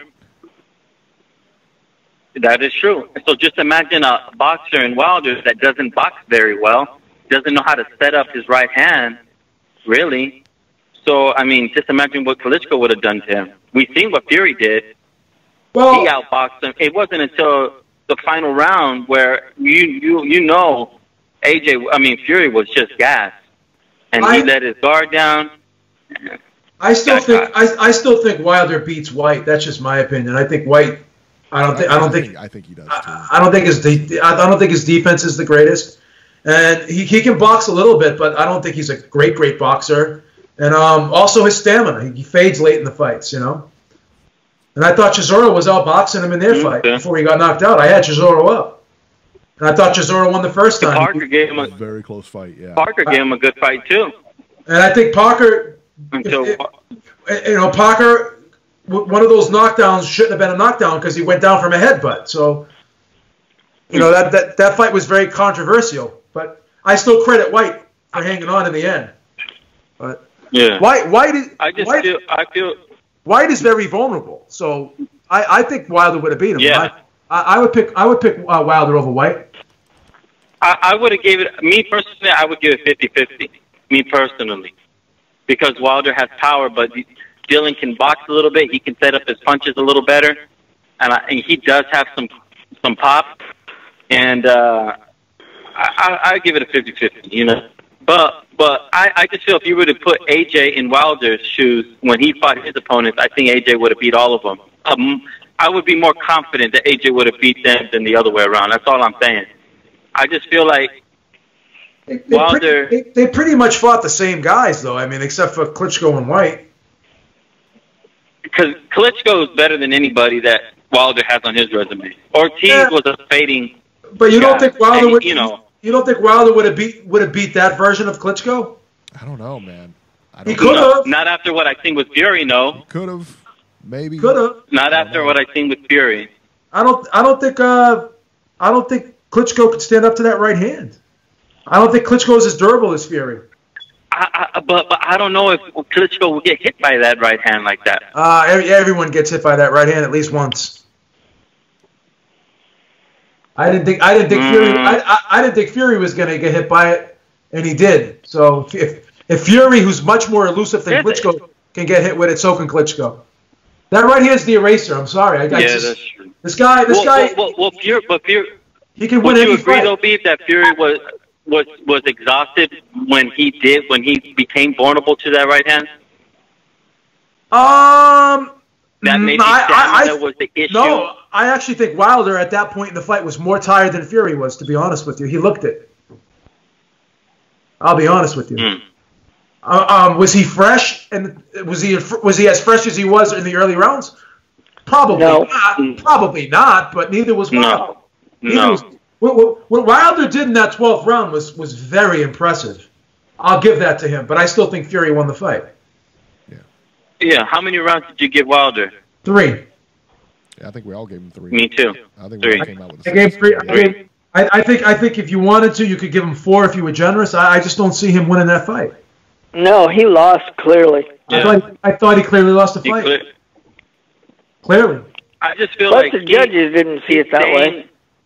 I thought Fury fought a beautiful. All I'm saying is, I thought Fury fought. If you're striving for one face, one name, one champion, and all that crap, go. Make the rematch with Fury. Go to ESPN on a one-fight deal, whatever they want. Become lineal, or if you want to be unified and be great, make that fight. Why all this drama? That's what I don't understand. You know what I mean? Well, they could always go to Showtime too if they wanted to fight so bad too, right? The other fighters. Well, Fury can't now. But, so I mean, no, not Fury, but you're asking one person to be the one to always make the concession. He doesn't want to do it. The other guy's got to do it too. Okay, I agree, B. I agree, but the thing is the zone needs AJ. Yeah, that's bullshit, though. The zone needs AJ. That's the problem. The zone needs AJ for their subscription. A-side, B-side is bullshit at this point because this This fight is beyond A side, B side. No. I guarantee you when the fight happens. If Canelo wasn't beyond A side and B side, I guarantee you when the fight happens, it's going to be 50-50. I guarantee you that. De La Hoya and Mayweather wasn't beyond A side and B side. Okay, so Canelo Golovkin was 55-45. I mean, come on, 5%. This fight's going to be. I'm good with the 5%. That's still, that's not 50-50. This fight's going to be a 50-50 split when it happens. I guarantee you. We'll see. It will be. Guarantee it. That's the only way it gets done. All right. They want the fight. That's the only way it's going to get done. He's not going to accept less than 50%. I'm just telling you that. Not getting a fight. Oh, you don't think so? No. I bet you the fight happens either in December or January. I hope you're right. How much, Beef, how much do you feel this pay-per-view on Showtime between AJ and Fury, AJ and Wilder, how much do you think they would charge? Just an estimate, just hypothetical. You know what I mean? $85. Okay, that sounds okay. 85. You, Eric? That's what I think. Yeah, I mean, I think that's a good. I think that's a good amount. I think they actually. I mean, who knows? I mean, they may go higher. They may try to. They may, right? You know. They could go as high as Mayweather Pacquiao. They could go as high as Mayweather Pacquiao, man. I mean, if you build this, if you build this fight up right, you could do that. But right now, no, you can't. So okay, it's 85 or 100, right? Yeah. So they can't. How can they can't even promise 100 million because you don't know how many people are going to buy it. Really, you're basically like I'm pretty sure they wanted a million views for Earl Spence and Garcia. They didn't get it. No. I'm pretty sure they wanted much higher than what they had. And trust me, there was some real big time illegal streaming going on. Why? Because people don't want to spend that type of money, not like that. So all I'm trying to say is this fight needs to be on this. It's just like the other argument, counter argument. Oh, because people are more worried about other people seeing it. Oh, people need to see it, so I'm gonna pay $100. Which majority of those people that are screaming that ain't even gonna pay $100 anyway. You know. So it's like, they might go to that local bar. Jason says it all the time. I might go to the bar. You know what I mean? He says it all the time. At least he's honest. The video. Yeah. You know? Yeah, but the probability of it being streamed on the zone is much lower at $20. Just don't go to Starbucks 3 times. There you go. Not only would you get an AJ, but you might get another big fight, depending on how the dates fall. Yeah. You know, or you spend 100 and get the whole year. That fight may sell you. So all I'm saying is, for the people, for the consumer, that act like Robbie always says, that have a budget and actually have bills and have all their priorities set in place with, we're allocating their their money. Why would the average person want it on pay-per-view when they could have it on the zone? It makes much more sense. If majority of people, it makes much more sense financially. Where do you think the fight's going to be, in the United States or UK? It's going to be in the United States. Eddie It'll already be here, said they're man. willing to concede. They're willing to concede. It's going to be in the United States, right? Yeah, it'll be here. Yeah. That's right. It'll be here. Everything. Of course, one last thing. Go ahead. One last thing is the smart TV. I don't know many people that don't have a smart TV because at Walmart you can get them real cheap, or if you got a little bit of money, you can get a nicer one at Best Buy. But all I'm saying is, if you stuck back in the day, they sell Rukus that are like 80, 70 bucks, really nice Rukus that you could talk to the motion control and all that. I have it. I like Roku. You have it? I have it. I got, because I got the big screen downstairs, and then I got a LED TV that's not smart, but I got the Roku for it in my bedroom. So, that thing is real sharp, man. I heard you're rolling over there, man. Huh? I heard you're rolling over there. Man, you know what? I ain't gonna lie. Truck driving has been very good to me. Long haul trucking has been very good to me, partner. I ain't gonna lie. You know what I mean? But you got the bag, bud. But I thank God first. You got the bag I ain't got over it there. like that, but you know what I mean? I ain't got it like that. But all I'm saying is I thank God. You know, He's blessed me a lot. You know what I mean? So all I'm saying is... Please, yeah, Robbie. you know, all I'm saying is, Robbie, wouldn't you love to have it on the zone? You got a root? No, I'm not sure. He'd rather pay $85 for the fight. Stop torturing Robbie, everybody. Leave him alone. Robbie, Leave him alone. Pay $85 and $8. Robbie, you got Leave him Hulu. alone. Robbie, come on, you got Hulu, Robbie. I know you got Hulu. Leave Robbie alone. I know you got Netflix. That's what kills me. You He's got got something Netflix. Eric, no, I don't. He got I thought you Netflix. did. Okay, there. No, I don't. Oh, Stop defaming Robbie, please. No, I don't. I don't have Robbie, any do you of have that. a smart? Do you have a smartphone? Do you have a tablet? No, I don't. It's a smartphone. I've got an iPhone, but I don't have a tablet. Guys, better stop making fun of Robbie. I'm Okay, getting sick do you of know it. how to? Do you know how to download apps on the iPhone? Yeah, I do. Yeah. I'm really Yeah. asking it for. Okay, Yeah, I it's sure the do. same way on the TV. Do you got a smart TV? Yep, sure do. Okay, the same way you can download those apps is the same way you do on the TV. You just click on it and boop, it'll be right there for you. So I know don't that. understand, Robbie. What's the big deal? I'm not. Look, I pay enough money to DirecTV. Why should I have to pay somebody else? Leave this guy alone. He's not going to budge. Let it be. He's not going to budge. I'm flying down there in the summer. I'm going to hook it up. I'm flying down in the summer. I'm hooking it up. He still ain't going to watch it. I'm going to take care of it. Leave the kid alone. Please. Yes, go Hey, ahead. Beeb, he did get satellite radio, though. He did say he did budge on the satellite radio after a while. I got satellite radio in 2005, and I still have it. Wow, Robbie. These guys are on you, man. I'm telling you, I don't know what's wrong with these guys. That's all right. Sogo in the chat just says Robbie lives like a pilgrim. No, I don't. Hey, I've got a budget. I stick by it. Please, Robbie. And I commend that. All right, Eric, Robbie, and Beeb, thanks for All right, giving me your time. see you later, Emmanuel. All right, Emmanuel. Take it easy, bro. Man. Oh, this show went longer than I yeah, thought. it went long, man. Wow. But you know what's Wow, funny? You know what's funny is that I always say that. I always go upstairs with, and I talk to Lisa, and I say, you know, I really didn't expect the show to be that long. And she always laughs. She was like, you say that every time, and it goes long. That's right. I mean, this is a great show, man. Yeah. Man. You know what? I'm wondering if Friday night would be a better night for us instead of Sunday. Don't stop pushing it, Robbie. Oh, Tony come on. in the I'm chat, here. salute. Kobir in the chat, salute. Notorious VC, salute. Uncle Bert apostrophe, salute. Raphael Dawkins, salute. Juan Louisa, salute. Sogo, salute. Notorious VC again, salute. Wake Up Sheeple, salute. And Coach Big C, of course, salute. And definitely hit the like button on your way out. Beeb is trying to use the LBDC tactics to get those viewers. Oh, wow. That's a...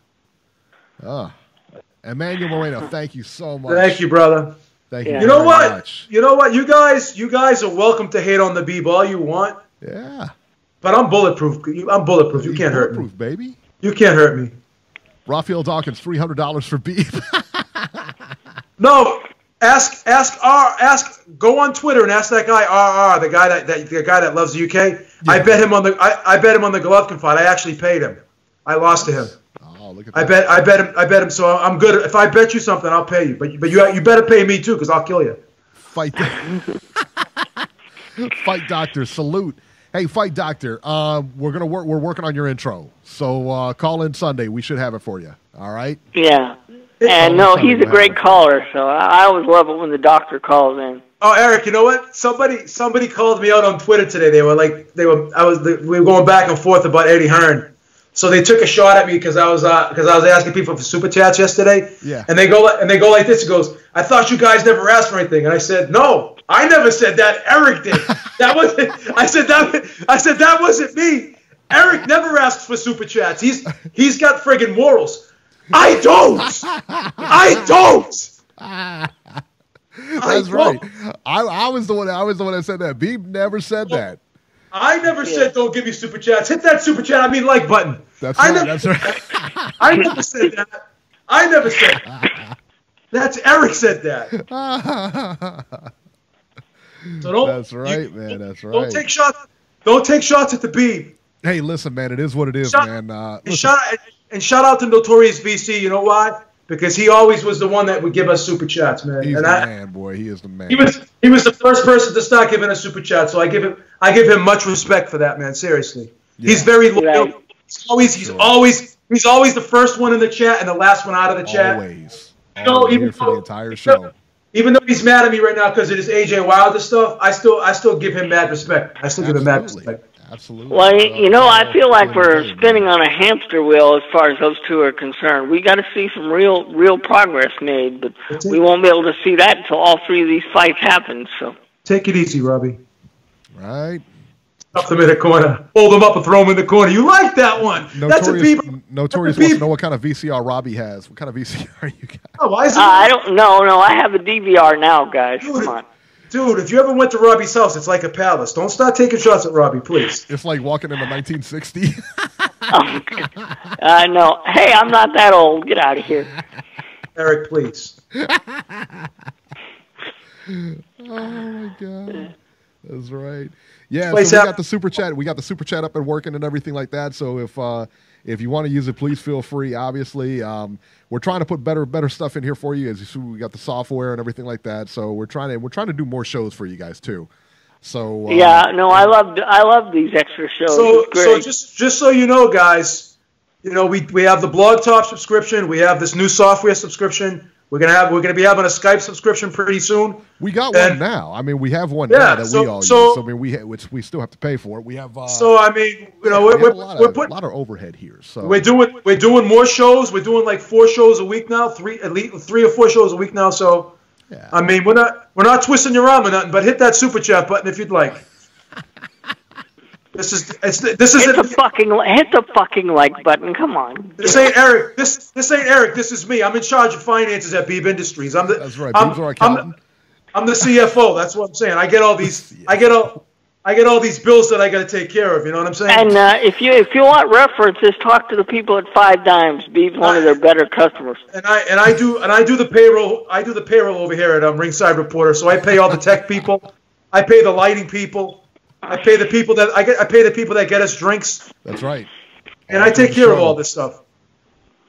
All through the show. Raphael, are you going to call in when we get the Skype? Are you going to call in? We got to get the Skype in here so we can listen to Raphael. We gotta. I'm sure we got a lot of UK people that want to call in. We got to get it working for them. We got. Thank you, guys. Thank you. Thank you very much. Thank you, Colbert. Tune in on Sunday. We'll be here at 7 o'clock. I know fights are going on at that point, but we shouldn't. I mean, it should be a quick show. It shouldn't be anything major. Yeah, but Eric, you say that every week. It's never quick. So I know. Yeah. You sound like me. And by the way, guys, just so you know, tomorrow night's card on ESPN begins at 10. On Sunday, the undercard fights begin at 6. The main event is at 8. So, but we will be here at 7 on Sunday. So yeah. So we'll be here at 7 on Sunday, and also too. Remember Wednesday we got Hixo coming in. They're the ones with the punch trackers. So if you guys work out and stuff like that, I thought it'd be pretty interesting for you guys. Something fun for you guys to listen to and everything like that, and they'll tell you about it, and then we'll talk boxing and all that other good stuff, just like a regular show. That's pretty cool. Did you see it? I mean, it's awesome, right? Yeah, man. It tracks your punches. You put them in your gloves, you track the punches, and it tells you. What I like is I always want to know how hard I hit. You know what I mean? And it tracks the velocity, it tracks the speed and everything like that, because I like to hit hard, and it always, and it's supposed to be Eric, man. Eric's like freaking Julian Jackson. He likes to hit hard. There you go. Eric the Hammer. Eric the Hammer Porter. Please, Robbie, can you get my shit off? Yeah. Maybe put him in the ring with Kenny Porter, and there you go. That's right, Kenny Porter. That'd be my speed right there, not Sean. Slow it down. How much does it cost, Eric? You know what? I don't know. I know it's expensive. I mean, it's not like crazy. You know what? It is and it isn't, because if you think about it, if you go to the gym every day, like if you go to the gym like every day, or you go to the gym a couple times a week, I think it's worth it, and especially because you track your progress. And in boxing, you really can't do that. And this is one of those things where you can actually track your progress and work out. It's really cool. They also got a couple of other products. One is called, I think, Fight Camp or whatever, where it's kind of like you know how you see these machines now, where like I think Nordic Track's got them, and then like say the Peloton. You guys know about the Peloton bikes, kind of like that, where the video is on the screen and you follow it. You don't know this? That doesn't shock me. No. I was answering the question. He's talking to his mother. I was answering your question. She asked him what time he's taking the trash out. He said, I don't know. No, that's not what she said, Beeb, but okay. Oh, Beeb's being in the gutter tonight. So, all right, guys. So, so definitely tune in for that. But we'll catch you guys on Friday. So we will on see Sunday you soon. Or Sunday. We already caught you on Friday. We got to catch you on Sunday. Yeah. We're doing so many shows now. I lose track of what day it is. Right? Lose track, Eric. Lose track. Yeah. All right. See you guys on Sunday, guys. All right, guys.